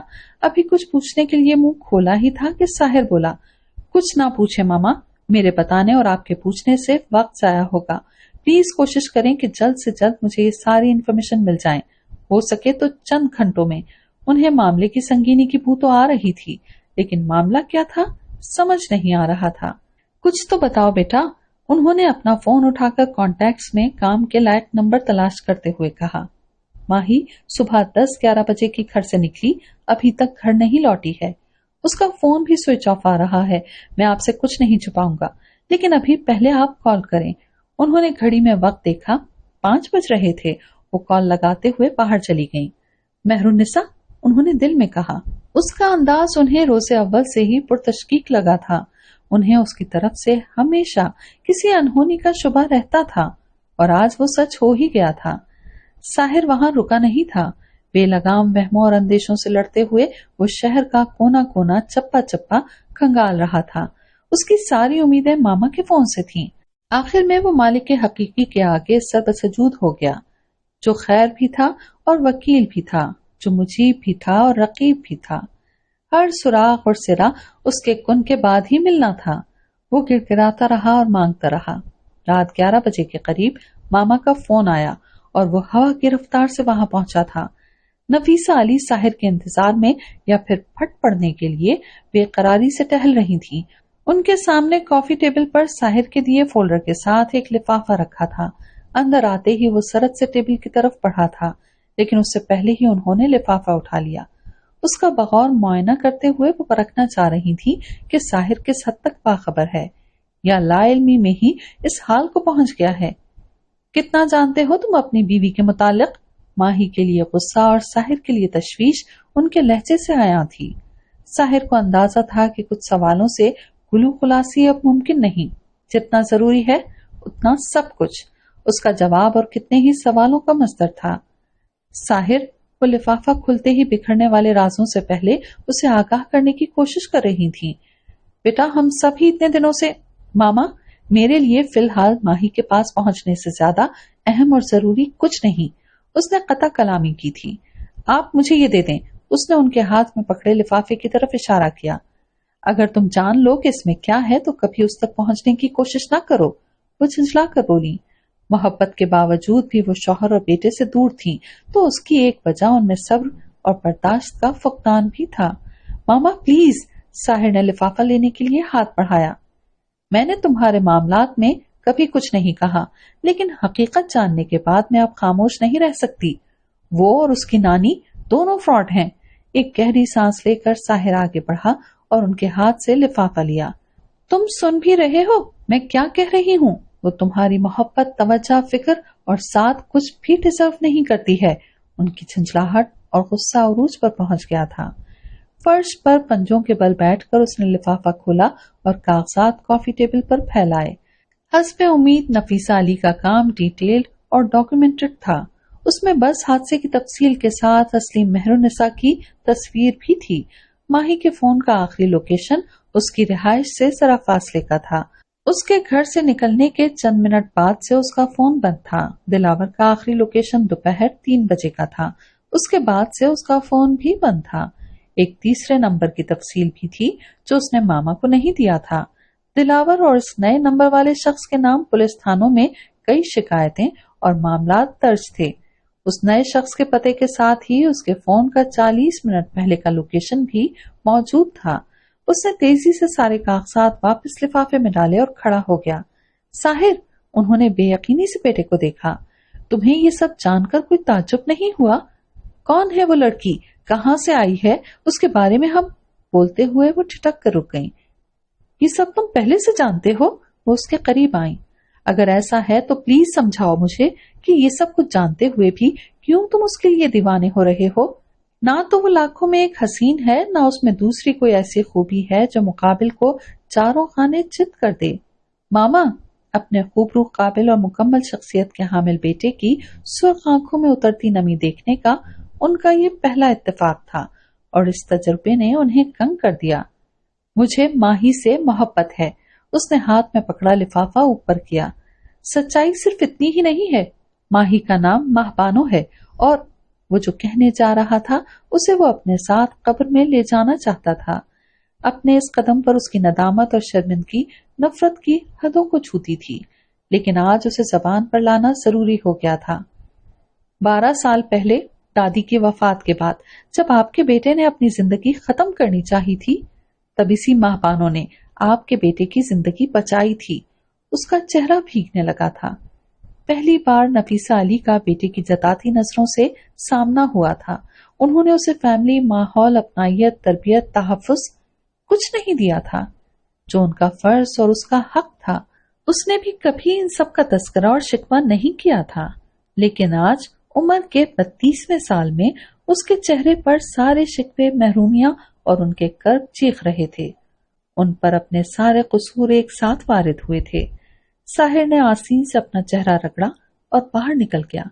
एक कामयाब, बाख्तियार और मजबूत औरत की बुनियादें हिल गई थीं। उन्हें हमेशा अपने तर्ज जिंदगी और उसूलों पर फख्र रहा था। अभी अभी हुआ इकलौती औलाद की खुदकुशी की कोशिश का इंकशाफ इस फख्र पर तमाचे की तरह पड़ा था। गाड़ी में बैठते ही उसने दिलावर के साथी का लोकेशन गूगल मैप में सेट किया और गाड़ी रास्ते पर डाल दी। आंखों के सामने बार बार उठती धुंध की चादर ने जल्द ही उसे सड़क के किनारे कार रोकने पर मजबूर कर दिया था। वो बड़े जतन से खुद पर बंद बांधे हुए था, लेकिन इस वक्त जज्बात में वो तुगयानी थी कि इस बाढ़ के आगे सारे बंद बेकार थे। स्टीयरिंग व्हील पर दोनों कोहनियां टिकाकर उसने उंगलियां बालों में फंसाई اور بچے کی طرح پھوٹ پھوٹ کر رو پڑا۔ دادی کا اچانک انتقال اس کی زندگی کا پہلا بڑا سانحہ تھا۔ وہ ابھی اسے سنبھلا بھی نہیں تھا کہ پاپا اور ماما نے اپنی علیحدگی کا فیصلہ سنا دیا۔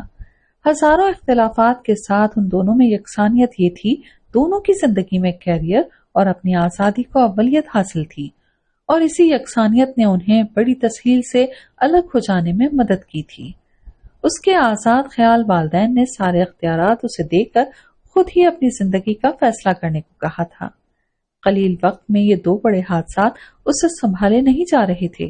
تنہائی، منفی جذبات اور انتہائی سوچیں اسے بڑی گہری تاریکیوں میں لے گئی تھیں، اور تبھی اس نے وہ بزدلانہ فیصلہ کیا تھا۔ دادی کے بعد یوں بھی اس کے لیے دنیا اور زندگی میں کوئی کشش اور رنگینی نہیں بچی تھی۔ رہی صحیح کسر نفیسہ علی اور منصور علی کے فیصلے نے پوری کر دی۔ اگلے دن ان تینوں کو ممبئی لوٹنا تھا۔ والدین کی لا تعلقی اور بے اعتنائی اب تک وہ صرف دادی کی وجہ سے سہ پایا تھا۔ ان کے بغیر وہ ٹوٹا اور پستیوں میں گرا پڑا تھا۔ کوئی نہیں تھا جو ہاتھ بڑھا کر اسے ظلمت سے روشنی میں لے جاتا۔ اسے ایک ہی راستہ نظر آ رہا تھا کہ وہ بھی دادی کے پاس پہنچ جائے۔ وہ کار لیے اپنے اس ارادے کی تکمیل کے لیے نکلا تھا۔ کئی گھنٹے یوں ہی کار دوڑانے کے بعد وہ اس پل پر آ کر رکا تھا۔ وہ ڈرا ہوا تھا اور مایوس بھی تھا، اور اس لمحے ڈر پر مایوسی غالب تھی۔ اسے ایکسیلیٹر پر پاؤں رکھ کر کار کو نیچے لے جانا تھا۔ کار اسٹارٹ کرنے سے پہلے اسے سامنے دیکھا اور چونک گیا۔ اس سنسان راستے پر وہ لڑکی تنہا چلی آ رہی تھی۔ پھر وہ پل کی ریلنگ کے پاس جا کر کھڑی ہو گئی، اور جیسے اس کا ارادہ بے آواز ہی سیدھا اس کے دل تک پہنچا تھا، وہ کسی غیبی آواز کے زیر اثر باہر نکل کر اس کی طرف دوڑا اور بالکل صحیح وقت پر اسے پیچھے کھینچ کر خود نیچے گرا تھا۔ بے وقوف، یہ کیا کرنے جا رہی تھی تم؟ حالانکہ لمحہ بھر پہلے وہ بھی اسی بے وقوفی کے لیے تیار تھا۔ جواب میں وہ رونے لگی۔ جب اس نے رونا ترک کر کے چہرے سے ہاتھ ہٹائے تو اس نے سرتاپا اس کا مکمل جائزہ لیا تھا۔ اس کا حلیہ اور اس کے زخم دیکھ کر وہ بالکل بھول گیا کہ اس پل پر کیوں آیا تھا۔ اس لڑکی نے دفعتاً اسے دادی کی تعلیمات اور تربیت سب یاد دلا دی تھی۔ اس کی گردن پر پھایا رکھتے ہوئے وہ جھجک رہا تھا کہ اسے تکلیف ہوگی، لیکن وہ ساکت تھی۔ اس کی یہ لا تعلقی اور بے حسی اس کا اور دل پگھلا گئی تھی۔ اس کے برہنہ پیر اور ہر مدد اور سوال پر اس کی آنکھوں میں ابھر رہے حیرت، تشکر اور درد نے اسے اپنے ناشکرے ہونے کا ادراک کرایا تھا۔ اس کی ہر پیشکش، چاہے وہ دوائی یا مرہم ہو یا سلیپرز و کافی یا پھر کشن، اس کے تاثرات اسے اپنے پریولیجڈ ہونے کا تانا دے رہے تھے۔ اس کے پوچھنے پر پل پر آنے کی وجہ بتاتے ہوئے وہ جس سیاست کے ساتھ اپنی تنہائی کا ذکر کر رہی تھی، وہ لہجہ، اس کا درد ساحر کے لیے بڑا مانوس تھا۔ اسے اپنی دادی سے کہی باتیں اور دادی کے جواب یاد آ گئے تھے۔ اس نے اس سے ہر قسم کی گفتگو کی تھی، ویسی ہی جیسی وہ اور دادی کیا کرتے تھے، مسائل اور ان کے حل کی، ہلکی پھلکی دل کی۔ اس کا نام سن کر جب اس نے کہا تھا کہ بڑا ہیوی سا نام ہے، اسی وقت دل میں اس کی تلخیص ماہی کر لی تھی کہ یہ یاد رکھنے کو آسان تھا۔ جب اس نے اپنی جان بچانے کے لیے اس کا شکریہ ادا کیا تو اسے اپنا اٹھایا بزدلانہ قدم یاد آ گیا تھا جو وہ اس سے کہہ رہی تھی۔ وہی سب اسے اس لڑکی سے کہنا چاہیے تھا، لیکن اس سے ملنے کے بعد وہ اپنے اس فیصلے پر اس قدر نادم تھا کہ اب بھی وہ نہ اسے سوچنا چاہتا تھا، نہ یاد رکھنا چاہتا تھا، نہ ہی اسے کبھی زبان پر لانا چاہتا تھا۔ اس کا ممنون ہونا اسے کوڑے کی طرح لگ رہا تھا۔ اس کے تشکر بھرے الفاظ اسے بےکل کر رہے تھے۔ جب وہ اپنی گلی میں جانے لگی تو بے اختیار ہی اس نے اسے پکارا تھا۔ اچانک ہی اس کے اندر اس کے ساتھ مزید وقت گزارنے کی خواہش ابھری تھی۔ اس نے آنے کا نہیں کہا تھا اور وہ کشمکش میں تھا کہ وہ آئے گی بھی یا نہیں۔ اس نے بڑی دقتوں سے ماما پاپا کو اور ایک دن وہاں رکنے پر آمادہ کیا تھا۔ اگلی شب جب وہ پہنچا تو وہ وہاں نہیں تھی۔ انتظار کرتے ہوئے وہ سوچ رہا تھا کہ اگر وہ آئی تو کیا اسے اس کے گھر تک جانا چاہیے، لیکن اس کی نوبت نہ آئی۔ وہ اس کی چپلیں لے کر آئی تھی۔ اس شب اس نے ساحر کی ذات میں دلچسپی دکھائی اور اس سے ذاتی سوال کیے تھے۔ جب وہ تھک کر سو گئی تھی تو ساحر نے دل ہی دل میں اسے مخاطب کر کے اپنے مسائل اس کے ساتھ بانٹے تھے۔ اس کی تصویر لی تھی۔ وہ اسے سٹینڈ لینے اور اپنی زندگی میں تبدیل لانے کے لیے اکساتا رہا تھا۔ وہ اپنی اس محسن کے لیے کچھ کرنا چاہتا تھا، لیکن فی الحال وہ اسے اپنا نمبر دے کر ضرورت پڑنے پر حاضر ہونے سے زیادہ کچھ نہیں کر سکتا تھا۔ اس سے رخصت ہوتے وقت اس نے خود سے وعدہ کیا تھا کہ وہ امتحانوں کے بعد اس کے لیے ضرور کچھ کرے گا تاکہ اسے یہ سب نہ سہنا پڑے۔ اس کی زندگی میں ماہی کا ظہور اسے اپنے حاصلات کی اہمیت کرا گیا تھا۔ دادی کے بعد جو دنیا اسے بلیک اینڈ وائٹ نظر آ رہی تھی، اس میں پھر رنگ بھر گئے تھے۔ لیکن امتحانوں کے بعد جب وہ لوٹا تو اس کے دروازے پر قفل پڑا تھا۔ پڑوسیوں نے بتایا کہ گھر کے مرد کا انتقال ہو گیا ہے اور لڑکی بھاگ گئی ہے۔ رضیہ اور اس کے بچے قریبی قصبے میں کسی شادی میں گئے ہوئے تھے۔ وہ اس کے اس طرح غائب ہونے کی ہر ممکن وجہ سوچ سوچ کر پاگل ہوتا رہا۔ اسے حیرت اور ملال اس بات کا تھا کہ اس نے ابھی تک اسے فون کیوں نہیں کیا تھا۔ وہ کسی متاع عزیز کی طرح فون اپنے قریب رکھتا، اسے ساتھ لیے گھومتا، لیکن اس کا فون نہ آنا تھا نہ آیا۔ وقت کے ساتھ اس کا افسوس بڑھتا جا رہا تھا۔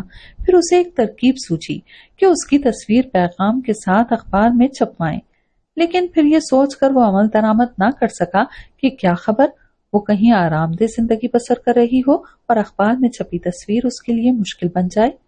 وہ رتی برابر اسے جوخم میں ڈالنے کا رسک نہیں لے سکتا تھا۔ اسے تلاش کرنے کی خواہش پر اس کے لیے مصیبت بن جانے کا احساس غالب آ جاتا۔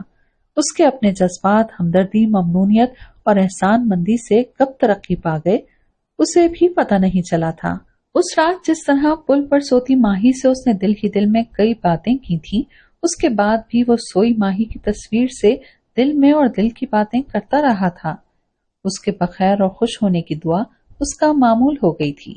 جب ماما نے شادی کا ذکر کرتے ہوئے اس لڑکی کی تصویر دکھائی تو اس تصویر میں اسے ماہی نظر آئی تھی، اور پہلی بار اس نے اپنے سارے جذبات، احساسات اور خواہشوں کو نام دیا تھا۔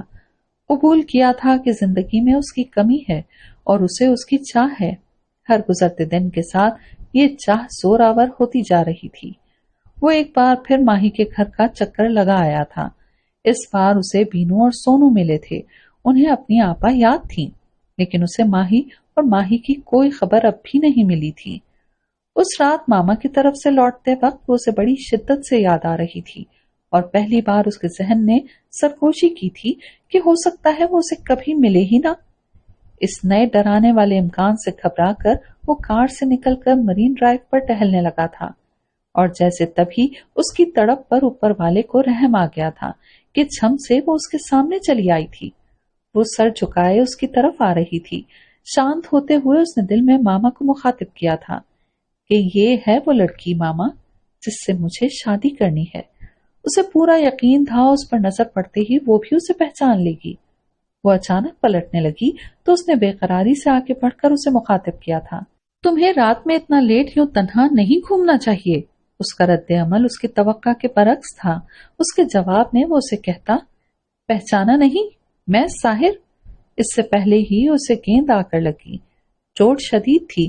اس کے ماتھے پر رومال رکھنے پر ماہی نے جس طرح اسے دیکھا تھا اسے دکھ ہوا تھا۔ ماہی، یہ میں ہوں، اس نے ایک بار پھر اسے دل ہی دل میں مخاطب کیا تھا۔ اصل جھٹکا تو اسے نانی اور ان کا اسے مہرالنساء پکارنے پر لگا تھا۔ نہ وہ مہرالنساء تھی نہ اس کی کوئی نانی۔ یہ وقت جواب طلبی کا نہیں تھا۔ وہ انہیں لے کر اسپتال پہنچا۔ بہرحال وہ خوش تھا کہ وہ مل گئی۔ اسپتال سے گھر کا راستہ طے کرتے ہوئے وہ ششپنج میں مبتلا تھا۔ کیا واقعی اس نے اسے نہیں پہچانا تھا یا وہ کسی اور وجہ سے انجان بن رہی ہے؟ وجہ مہرالنساء اور نانی کی صورت میں سامنے تھی، اور دوسری وجہ کیا اس کی شادی ہو گئی ہے؟ یہ وہ خیال تھا جو اس کا دل بند کر رہا تھا، اور وہ اس سچ کا سامنا کرنے سے اتنا ڈر رہا تھا کہ کچھ کہے سنے بنا وہاں سے نکل گیا تھا۔ لیکن اس کا دل نہ مانا۔ کار میں بیٹھ کر خود سے لڑتے ہوئے وہ بالآخر واپس آیا۔ اتنے سالوں کے انتظار کی ریاست کا ثمر اس کے سامنے تھا، اور وہ یوں چپ چاپ نہیں لوٹ سکتا تھا۔ دروازے پر دستک دینے سے پہلے وہ کھڑکی سے اندر کا منظر دیکھ کر رک گیا۔ انہیں میں یاد نہیں نانی، وہ اپنا چہرہ پوچھتے ہوئے بول رہی تھی۔ بے وقوف، وہ اس کی اس غلط بات پر مسکرایا۔ تو یاد دلا دے، نانی نے مشورہ دیا۔ نہیں نانی، اس نے حتمی انداز میں کہا تھا، اور اس کی آگے کی بات سے ہوئے ادھورے انکشاف کے بعد اس کے ذہن میں اس کا ایک ہی جملہ ثبت ہو کر رہ گیا تھا۔ جانے کیوں مجھے لگ رہا ہے میری سچائی بتا کر मैं उन्हें वापस कमा दूंगी। नानी कुछ कह रही थी, वो भी कुछ कह रही थी, लेकिन वो जैसे मजीद कुछ सुन ही नहीं रहा था। आकिल बालिग समझदार लोग भी कभी कभी जज्बात में आकर और हकायक से नजर चुराकर ऐसे फैसले ले लेते हैं जिनकी उनसे उम्मीद नहीं होती है। साहिर का ये फैसला भी एक ऐसा ही फैसला था। उसके होंठों पे ताले माही की इस बात ने लगाए थे कि वो आज मेहरुन्निसा से मिला है और उसकी आंखों के नए रंग मेहरुन्निसा के लिए हैं। उस वक्त उसके गुमान में भी नहीं था कि उसका यह मकाना और बचकाना फैसला किस कदर संगीन साबित होने वाला है। उसके लिए यही बहुत था कि वो उसे मिल गई थी और उसकी मर्जी और ख्वाहिश के मुताबिक चलना उसे मायूब, गलत या मुश्किल नहीं लगा था। उस वक्त दुरुस्त ये था कि वो दरवाजा खोलकर अंदर जाता और उसी वक्त उसकी गलत फहमी दूर कर देता। उस लम्हे अपना सही लग रहा वो फैसला हर तरह से गलत था। ये एहसास उसे बड़ी देर से हुआ। उसे मामले की तह तक पहुंचना था, सो उसे मामा से मिलवाने से पहले वो मेहरुन्निसा के कस्बे का एक चक्कर लगा आया था। नानी की सुनाई कहानी की तस्दीक के अलावा उसने वहां मेहरुन्निसा के मुताल्लिक भी पूछा था। सब ने वही कहा जो नानी कहती आ रही थी कि उस हादसे में नानी पोती के अलावा सब फौत हो गए हैं। वहां सबके लिए अस्पताल में जेर इलाज रही माहबानो ही मेहरुन्निसा थी। उसने मेहरुन्निसा की तस्वीर भी देखी थी। वहां किसी को नानी और मेहरुन्निसा के ठोर ठिकाने का इल्म नहीं था। उसने वहां चंद एक को राब्ते के लिए अपना नंबर दिया था कि अगर असली मेहरुन्निसा आए या उसकी कोई इत्तला मिले तो उसे फौरन बताया जाए। वो उसके मंजर पर आने और माही के लिए कोई मुश्किल खड़ी करने से पहले ही हिफाजती इक़दाम कर रहा था। उसके बाद उसने और वक्त बर्बाद नहीं किया था। 11 साल बहुत थे। बेकरी के बाद दिलावर को देखने के बाद माही के रवैये में आई तब्दीली ने उसे फिक्रमंद कर दिया था। उसके ख्याल की रूह मेहरुन्निसा की तरफ इशारा कर रही थी। उसने तभी मेहरुन्निसा के गांव में फोन कर किसी नई इत्तला के मुतालिक पूछा था। वहां से जवाब नफी में पाकर वो मुतमईन हो गया था।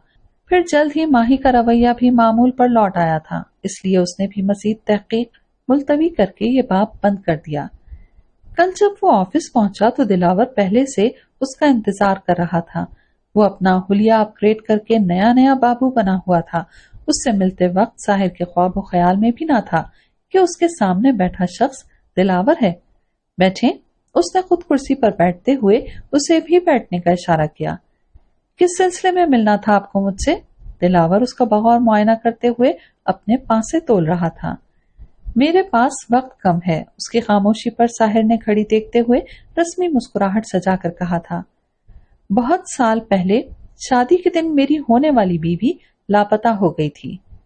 दिलावर, साहिर ने दिल ही दिल में कहा था। उसके चेहरे के तासुरात बदलने लगे थे। बड़ी तलाश के बाद अब जाके मिली है। आगे होकर उसने टेबल पर हाथ रखे। पूछेंगे नहीं आप कौन है वो? साहिर सर्द निगाहों से उसे घूरते हुए चुप रहा। जो काम सालों पहले अधूरा रह गया था, मैं अब उसे पूरा करने जा रहा हूँ। साहिर की मुट्ठियां भिंच गई थीं। उसे दिलावर की सतह का अच्छी तरह अंदाजा था। वो कोई भी रिएक्शन देकर उसे अंदाजे लगाने का मौका नहीं देना चाहता था। सोचा पहले आपको इत्तला दे दूं। आपने ख्वामखा मेरा वक्त बर्बाद किया। साहिर कुर्सी खिसका कर खड़ा हो गया। आपसे या आपके मामलात से मेरा कोई सरोकार नहीं है। अरे, उसने अपने कोट की जेब में हाथ डाला। आपने अभी पूरी बात सुनी ही कहाँ है? जेब से 2 तस्वीरें निकालकर उसने टेबल पर रखकर साहिर की तरफ खिसकाई। अपनी वाली को ढूंढते हुए आप वाली भी मिल गई। साहिर का फोन हल्की आवाज में बज रहा था, जिसे नजरअंदाज किए वो खड़ा रहा। ये मेरी वाली महबानो जो शादी वाले दिन भाग गई थी। उसने माही की तस्वीर पर उंगली रखी और उसके बाद दूसरी तस्वीर पर। और ये मेहरुन्निसा जिसका पूरा खानदान बस एक्सीडेंट में मारा गया था। दिलावर की नजरें साहिर के चेहरे पर थीं, जो मेहरुन्निसा की तस्वीर को देख रहा था। पल भर के लिए ही उसके चेहरे पर हैरत उभरी थी और वो पल भर ही दिलावर के लिए बहुत था। पूछेंगे नहीं आप, क्या आपकी बीवी मेहरुन्निसा कहाँ है? अपने तई उसने धमाका किया था। नहीं। साहिर ने तस्वीरें दोबारा दिलावर की तरफ खिसकाई। आप किसी गलत फहमी में मुब्तला, गलत शख्स और गलत जगह पर आ गए हैं। मेरी बीवी मेरे पास, मेरे घर में मौजूद है। दिलावर की आंखों में आंखें डालकर पूरे एतमाद से कहते हुए उसने उसे कंफ्यूज कर दिया था, जबकि हकीकत में वही जानता था कि उसने किस तरह अपना गुस्सा काबू में किया है। اسے لاتوں اور گھونسوں سے نوازنے کی اپنی خواہش دبا کر وہ تحمل کا مظاہرہ کر رہا تھا۔ اسی وقت ساحر کا جونیئر نمودار ہوا۔ سر، کانفرنس روم میں سب آپ کا انتظار کر رہے ہیں، اس نے انگلش میں کہا تھا، اور ساحر جو یہاں سے نکل کر سیدھا گھر جانے کا سوچ رہا تھا کراہ کر رہ گیا۔ پہلے سے طے شدہ اس میٹنگ کو نہ تو وہ ٹال سکتا تھا نہ کوئی اور اس کی جگہ لے سکتا تھا۔ انہیں باہر تک چھوڑاؤ، اس نے دلاور کی طرف اشارہ کرتے ہوئے اپنے جونیئر کو حکم دیا اور خود پلٹ کر کانفرنس روم کی طرف بڑھ گیا۔ لیکن اب اس کے چہرے پر ذرا دیر پہلے والا ضبط نہیں رہا تھا، اس کا چہرہ غضبناک ہو رہا تھا۔ وہ جلد سے جلد گھر پہنچنا چاہتا تھا کہ اب مزید پردہ داری نہیں۔ اسے ماہی سے کہنا تھا کہ جس راز کو راز رکھنے کی کوشش میں وہ ہلکان ہو رہی ہے، دراصل وہ کوئی راز ہے ہی نہیں۔ انجان بنے رہنے کی یہ بے ضرر زیادہ اب خطرناک موڑ لے چکی تھی۔ لاکھ جلدی کی کوشش کے بعد بھی اسے میٹنگ میں 4 گھنٹے سے زیادہ وقت لگ گیا تھا۔ ساحر کا رد عمل دلاور کی خواہش اور امید کے برعکس تھا۔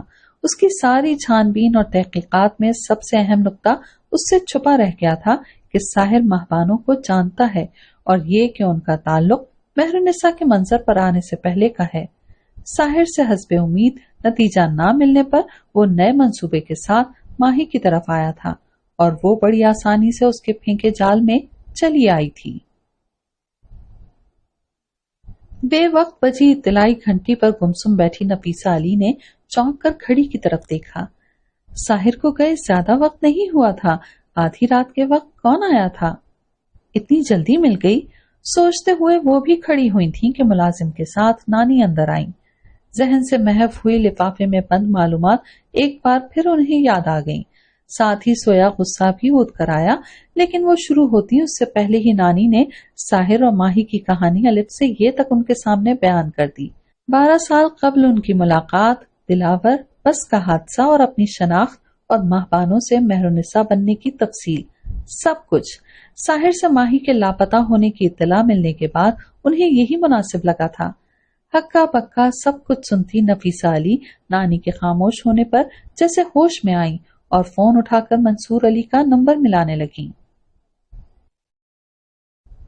ماما کے گھر سے نکل کر اسے شہر کے دوسرے سرے پر جانا تھا، اور یہ طویل فاصلہ اس نے کم سے کم وقت میں طے کیا تھا۔ مڈ ماروے روڈ سے ذیلی چھوٹی سڑک پر مڑنے کے بعد اس نے کار وہیں سڑک کے کنارے چھوڑ دی۔ اس کی چھٹی حس کہہ رہی تھی کہ ماہی اسے یہیں ملے گی۔ رات کے اس پہر تاریکی اور سناٹے میں وہ کار کی آواز اور روشنی سے کسی کو متوجہ نہیں کرنا چاہتا تھا۔ اسے اس کے اندازے سے زیادہ چلنا پڑ رہا تھا۔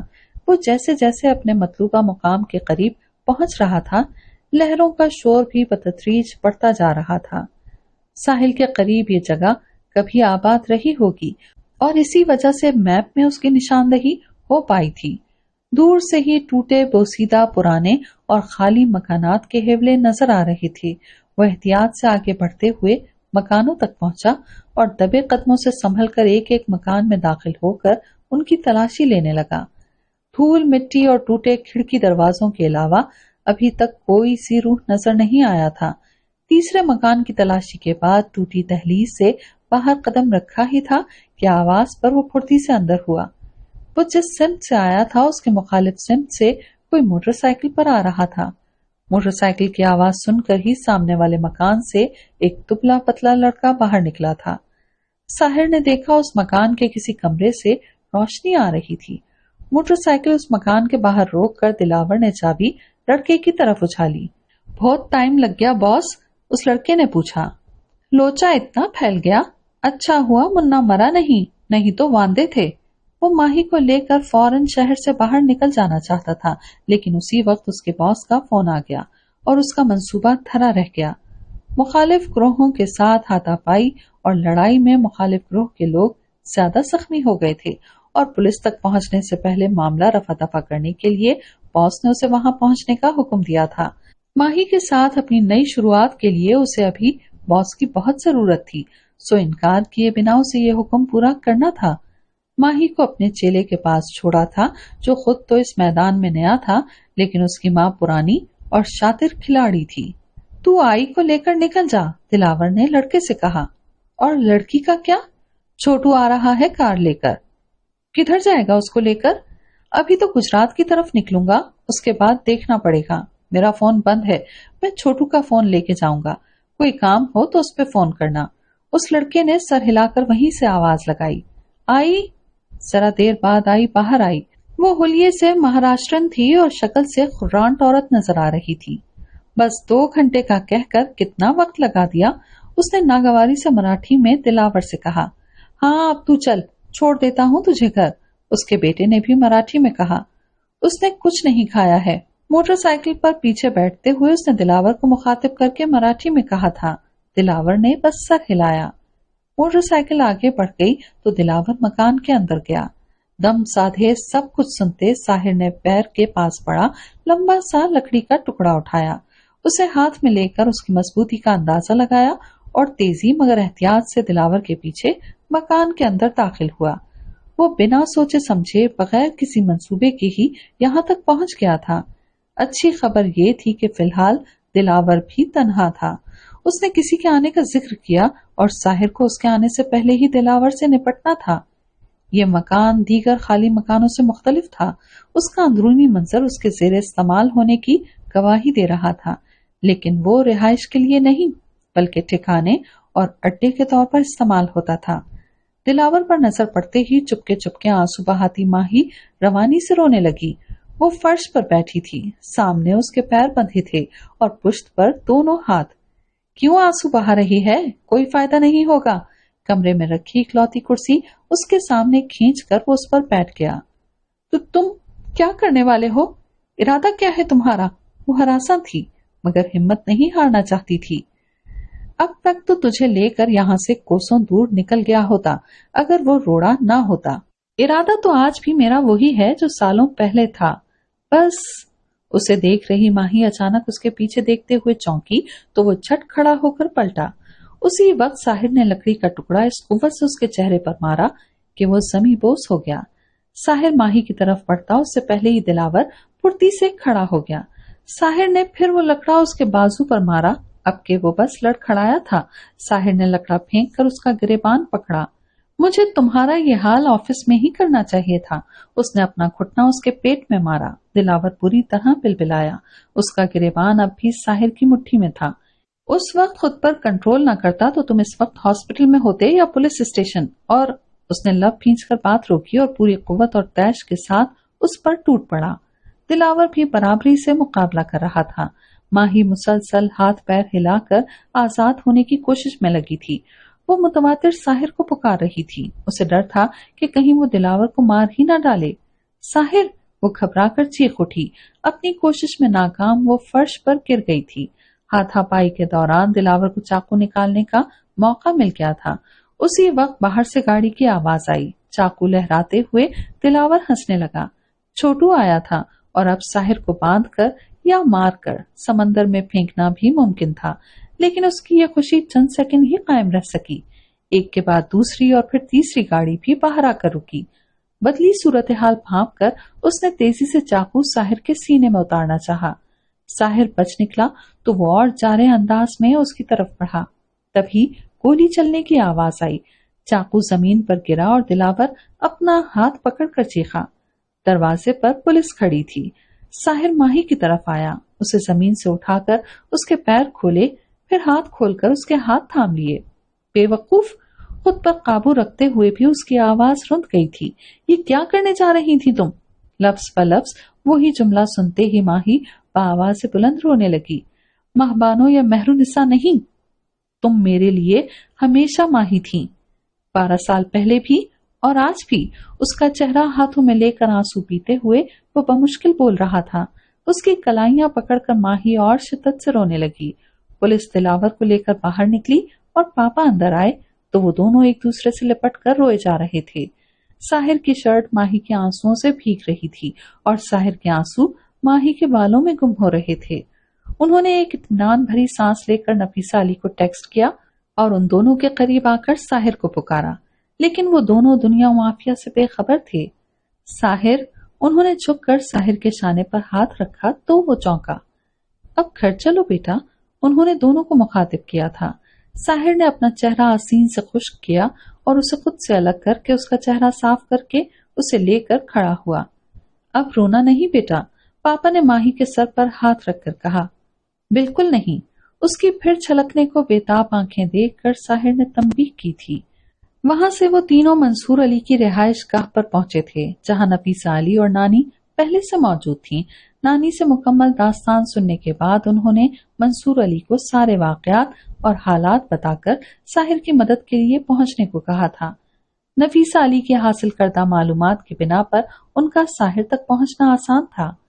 साहिर एक लंबी दुआ मांग कर उठा तो वो बेड पर बैठी थी। सोई क्यों नहीं अभी तक?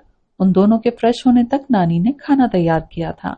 मंसूर अली के सालों से सेंध कर रखे साहिर और नफीसा अली के कपड़े आज उन दोनों के काम आए थे।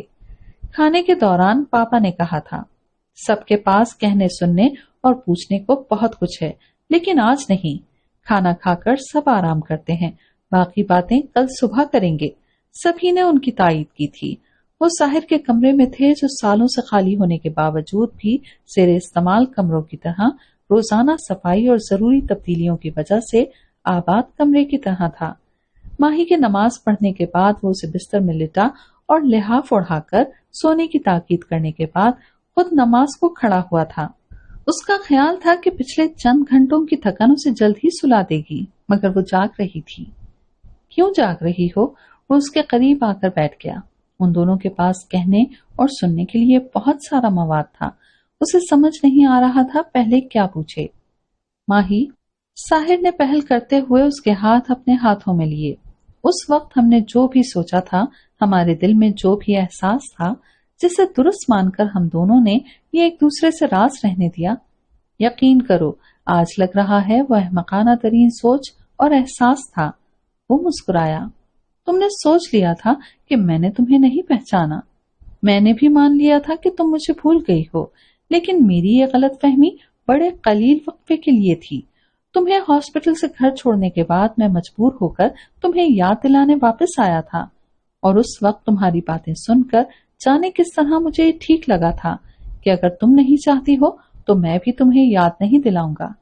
मैं महबानों की जगह मेहरुनिसा सुनकर हैरान जरूर हुआ था, लेकिन मुझे तुम्हारे माही होने में रत्ती बराबर भी शुबा नहीं था। तुम्हें याद होगा कि मामा से मिलाने से पहले मैं कुछ दिनों के लिए शहर से बाहर गया था। उस दौरान मैंने वो सब पता लगा लिया था जो तुम मुझसे छुपाना चाह रही थी। मेरा मकसद सिर्फ ये था कि इन सब की वजह से तुम्हारे लिए कोई परेशानी न खड़ी हो। वो पहले जरा हैरान हुई, फिर उसकी आंखें भरने लगी। कुछ दिन पहले तुम्हारे गैर मामूली रवैये पर मेरा जहन मेहरुनिसा की तरफ गया था, लेकिन मैंने दिलावर के बारे में नहीं सोचा था। उसकी वजह दिलावर ही था ना? माही ने इस बात में सर हिलाया, फिर आहिस्ता आहिस्ता उसे दिलावर से सामना होने वाला किस्सा सुनाने लगी। ये मुझे उस वक्त समझा जब कल दिलावर मेरे ऑफिस में मुझसे मिलने पहुंच गया। साहिर से तफसील सुनने के बाद वो गोया हुई। उसने मुझे ये धमकी दी थी कि वो मेहरुनिसा के मुतालिक आपको बता देगा। उसके आप तक पहुंचने से पहले ही मैं खुद आपसे सब कहने के लिए घर से निकली थी, और वो बिल्डिंग के गेट के बाहर ही टैक्सी लिए मेरा इंतजार कर रहा था। अल्लाह का लाखों एहसान है कि बर वक्त ही सब कुछ संभल गया। साहिर ने कहा, ये हम दोनों की बेवकूफी की सजा थी और हमें उससे सबक लेने की जरूरत है। उसने मुस्कुराकर बोझल माहौल हल्का करना चाहा। हाँ, उसने इकरार करते हुए सर उसके शाने पर रखा। उस तकलीफ दे सिचुएशन में तुमने एक अच्छी बात नोट की। जरा देर बाद साहिर ने पूछा और उसका जवाब सुने बगैर ही आगे कहने लगा, मैंने पहली बार मामा और पापा को अपने लिए। जरा ठहर कर उसने दुरुस्त लफ्ज सोचा। इतना कंसर्न देखा है, और ईमानदारी से कहूं तो ये मुझे अच्छा लगा। दादी कहा करती थी कि हर बुरे हादसे के पीछे अल्लाह का कोई मंसूबा होता है। शायद वो बेवकूफी हमसे इसीलिए सरजद हुई थी। बड़े अरसे बाद मुझे लग रहा है कि दादी के अलावा किसी और को भी मेरी परवाह है। ऑफ कोर्स तुम्हारे बाद। उसकी खामोशी पर साहिर ने झुक कर उसे देखा। वो सो गई थी। उसने शायद साहिर की बात भी नहीं सुनी थी। उसके सर को मजीद सहूलत से जगह देते हुए साहिर ने पीछे टेक लगा लिया। अभी अभी एक नया दरीचा खुला था और आंखें बंद करके वो उसे बंद नहीं करना चाहता था। उस हादसे के 3 माह बाद वो फिर उसी कमरे में मौजूद थे, लेकिन बहुत सारी तब्दीलियों के साथ।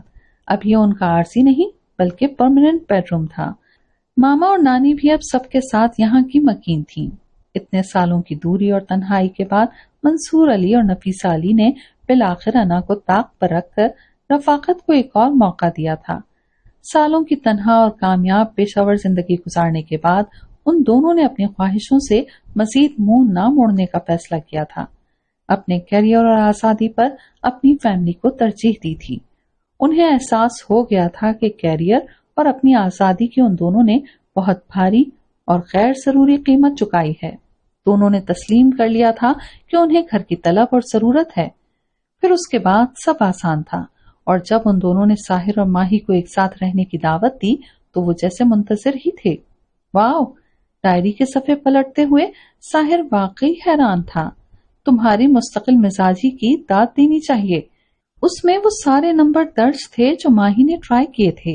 ये सिलसिला उसने साहिर से मिलने के बाद तर्क किया था। वैसे पहले 2 और आखिरी 2 नंबर तुम्हें बिल्कुल ठीक याद थे।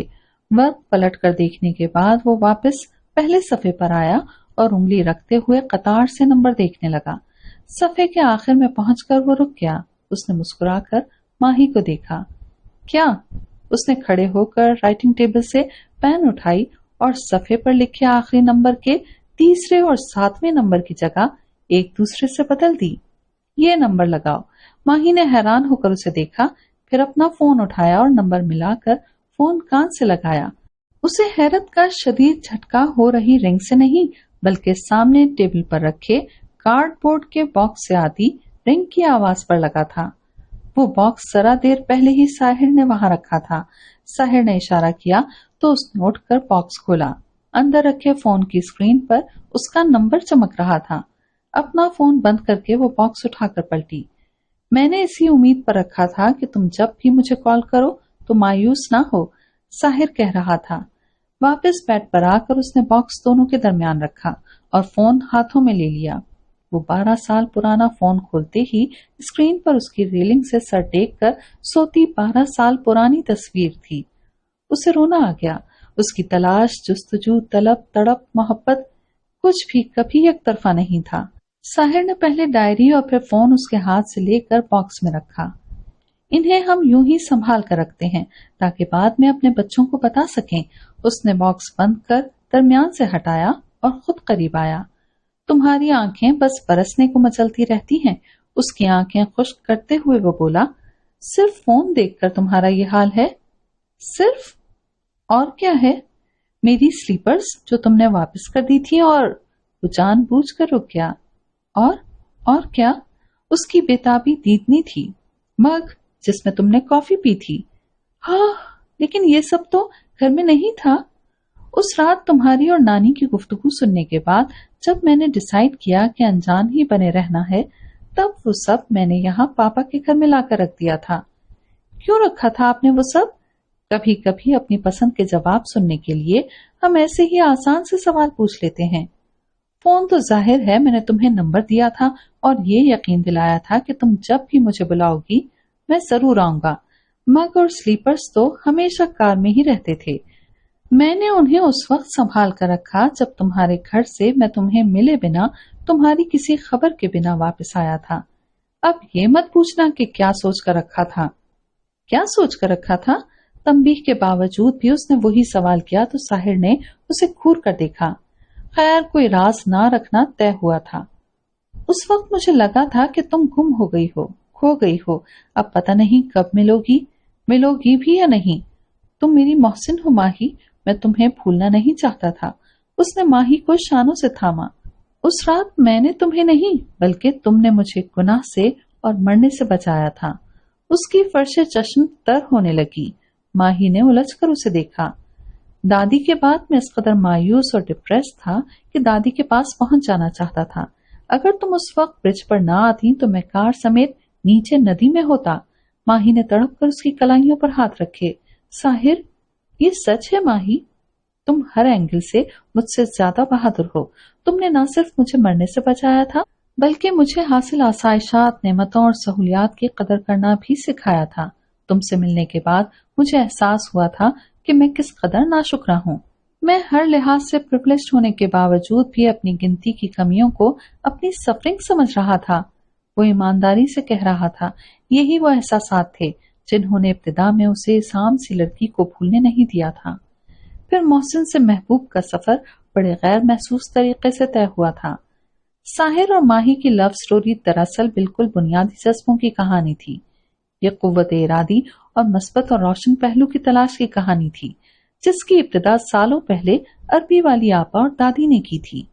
वो दोनों तबकाती फासलों की इंतहा पर थे, एक सबसे ऊंची और दूसरा सबसे निचली सीढ़ी पर। एक तरफ बहुतात और दूसरी तरफ कमियां, और ये दोनों ही गुमराहियों में धकेलती हैं। साहिर जिस तबके का हिस्सा था, वहां बुराइयां फैशन, आदत और शौक में शुमार होती हैं। उसके सामने खुद फरामोशी के जराए मौजूद थे। लज्जत का हर सामान उसकी दस्तरस में था, और ये इंसानी फितरत है कि वो नफ्स के गुलामी का बहाना तलाश करता है। मेरे साथ जमाने ने बुरा किया, दुनिया ने धोखा दिया, अपनों ने लूटा, नाकामी मिली और जाने क्या क्या। वो अपनी कमजोरियों पर उन बहानों का पर्दा डालता है, लेकिन साफ जाहिर है साहिर ने आसान खुद फरामोशी का रास्ता नहीं चुना था। दादी ने उसकी मुट्ठी में जो जुगनू थमाए थे, उसने उनकी नन्ही रोशनी को मशल बनाकर अपना रास्ता रोशन किया था, सुलमत को शिकस्त दी थी। उसने साबित कदमी से अपनी शख्सियत को पस्तियों में गिरने से बचाया था। यही माही ने किया था। उसके पास सारे जमाने से नाराज होने और रब से शिकायत करने की वजूहात थी। दिलावर जिस तरह उस पर फिदा था, वो चाहती तो उसके लिए जिंदगी सहल करना आसान था। उसकी मानकर उसे मुट्ठी में करके उस छोटी सी सल्तनत पर राज करना उसके लिए मुश्किल ना होता। फिर ना रजिया की मार होती और ना घर भर के काम। दिलावर की बात मानकर गुनाह का आसान मगर कीचड़ ज़दा रास्ता मुंतखब करके हालात से समझौता करने के बजाय उसने भी अरबी वाली आपा के थमाए जुगनू से अपने लिए मशल बनाई थी। वो दोनों कमजोर लम्हों में लड़खड़ाए जरूर थे, मगर संभल गए थे, और एक आस, एक दुआ और एक चाह को सब मानकर जिंदगी उसके लिए वक्फ कर दी थी। उस दिन तुम्हें देखकर मैं खुद से बहुत शर्मिंदा हुआ था। तुमने मेरे अंदर एक अज्जो इंकिसार पैदा किया था। मैं, मेरा आज, मेरी जिंदगी, मेरा सब कुछ तुम्हारी वजह से है। इसलिए नई जिंदगी और नई रोशनी अता करने वाले अपने मोहसिन के इस्तेमाल शुदा स्लीपर्स और मग मैंने संभाल कर रखे हैं। वो मुस्कुराया। इतने बड़े बड़े अल्फाज और अलकाब मत इस्तेमाल करें मेरे लिए, वो रुहासी सी बोली। बेवकूफ, साहिर ने उसे खुद में समेटा। ये तो बड़े मामूली और छोटे हैं। मेरे जज्बात और एहसासात सही तरीके से बयान करने के लिए तो मुझे नए अलकाब और अल्फाज इजाद करने पड़ेंगे। इसकी जरूरत नहीं, बस ऐसे ही खुद से करीब कर लिया करें। इतना करीब या और? वो उसके गिर्द बाजू तंग करते हुए हंसा था। वो साहिर के साथ अपने गांव जाकर बीनू, सोनू और रसिया और इमाम साहब से मिल आई थी। इतने सालों में बहुत कुछ बदल गया था। रसिया और बीनू ने सर्द मेहरी दिखाई थी, खास तौर पर यह जानने के बाद कि उसके अगवा के इल्जाम में दिलावर जेल में है। लेकिन सोनू ने गर्मजोशी का मुजाहरा किया था। वो पढ़ रहा था और वो दिलावर से मुख्तलिफ था। उसे देखकर माही को उम्मीद नजर आई थी और उसने उन सब से राब्ता रखने का इरादा कर लिया था। उसके कहने पर साहिर ने मेहरुनिसा के नाम पर मुआवजे में मिली रकम के बराबर रकम बस हादसे में मारे गए सारे अफराद के ईसाले सवाब के लिए वक्फ कर दी थी। वो कितनी ही देर तक बेयकीनी से उन दो सुर्ख लकीरों को देखती रही। साहिर, जरा जल्दी बाहर आए। वो ऑफिस से आकर अभी शावर लेने गया था। अभी? ऐसे ही? उसने दरवाजा नॉक करके कहा तो अंदर से साहिर का सवाल आया। नहीं, शावर लेकर आए, लेकिन जल्दी। तभी बाहर से मंसूर अली ने उसे पुकारा। माही बेटा। आई पापा। उसने हाथ में पकड़ा प्रेगनेंसी टेस्ट कार्ड टेबल पर रखा और बाहर निकल गई। साहिर को कम से कम 5-7 मिनट तो लगने थे, तब तक वो वापस आ जाएगी, उसने सोचा था। किचन में पापा ने आज खुद कबाब और कीमे के समोसे बनाए थे और अब बाहर लॉन में कबाबों और समोसों के साथ चाय की तैयारियां चल रही थीं। नानी ट्रे में चाय के लवाजमात रख रही थीं, जबकि उसे कबाब के साथ साथ केचप, चटनी, सॉस और सलाद ट्रे में सजाने के लिए पुकारा गया था। मामा पहले ही मास्टर शेफ बनी अपनी राय देने के लिए लॉन में मुंतजर बैठी थी। ये चटनी भी आपने बनाई है? ट्रे सजाते हुए माही ने हैरत से पूछा। नहीं भाई, یہ مہربانی زکیہ بیوی کی ہے۔ انہوں نے نانی کی طرف اشارہ کیا۔ واہ نانی، مجھے تو کبھی نہیں کھلایا آپ نے ایسا اچھا بنا کے۔ سب کھلایا ہے تمہیں لڑکی، جب تم جینے کے لیے کھاتی تھی، اب مزے لے لے کے کھا رہی ہو تو سمجھ میں آتا ہے، نانی نے اسے پٹکارا۔ ہو سکتا ہے، اس نے ڈھکا چھپا اقرار کیا۔ وہ چائے کی ٹرے لے کر باہر نکل گئیں۔ عمر کے آخری دور میں انہیں بھی گھر اور اپنائیت میں اثر تھے۔ آپ یہ لے کر جائیں۔ اس نے کباب اور چٹنی کی ٹرے منصور علی کو پکڑائی۔ باقی سب میں لے کر آتی ہوں۔ ساحر کہاں رہ گیا؟ ٹرے اٹھاتے ہوئے انہوں نے پوچھا۔ بس آ رہے ہیں وہ بھی، اسے جلدی آنے کا کہہ کر وہ چلے گئے۔ وہ ٹرے میں سب کچھ رکھ کر سیدھی ہوئی تھی کہ دور سے ساحر کی آواز آئی، ماہی!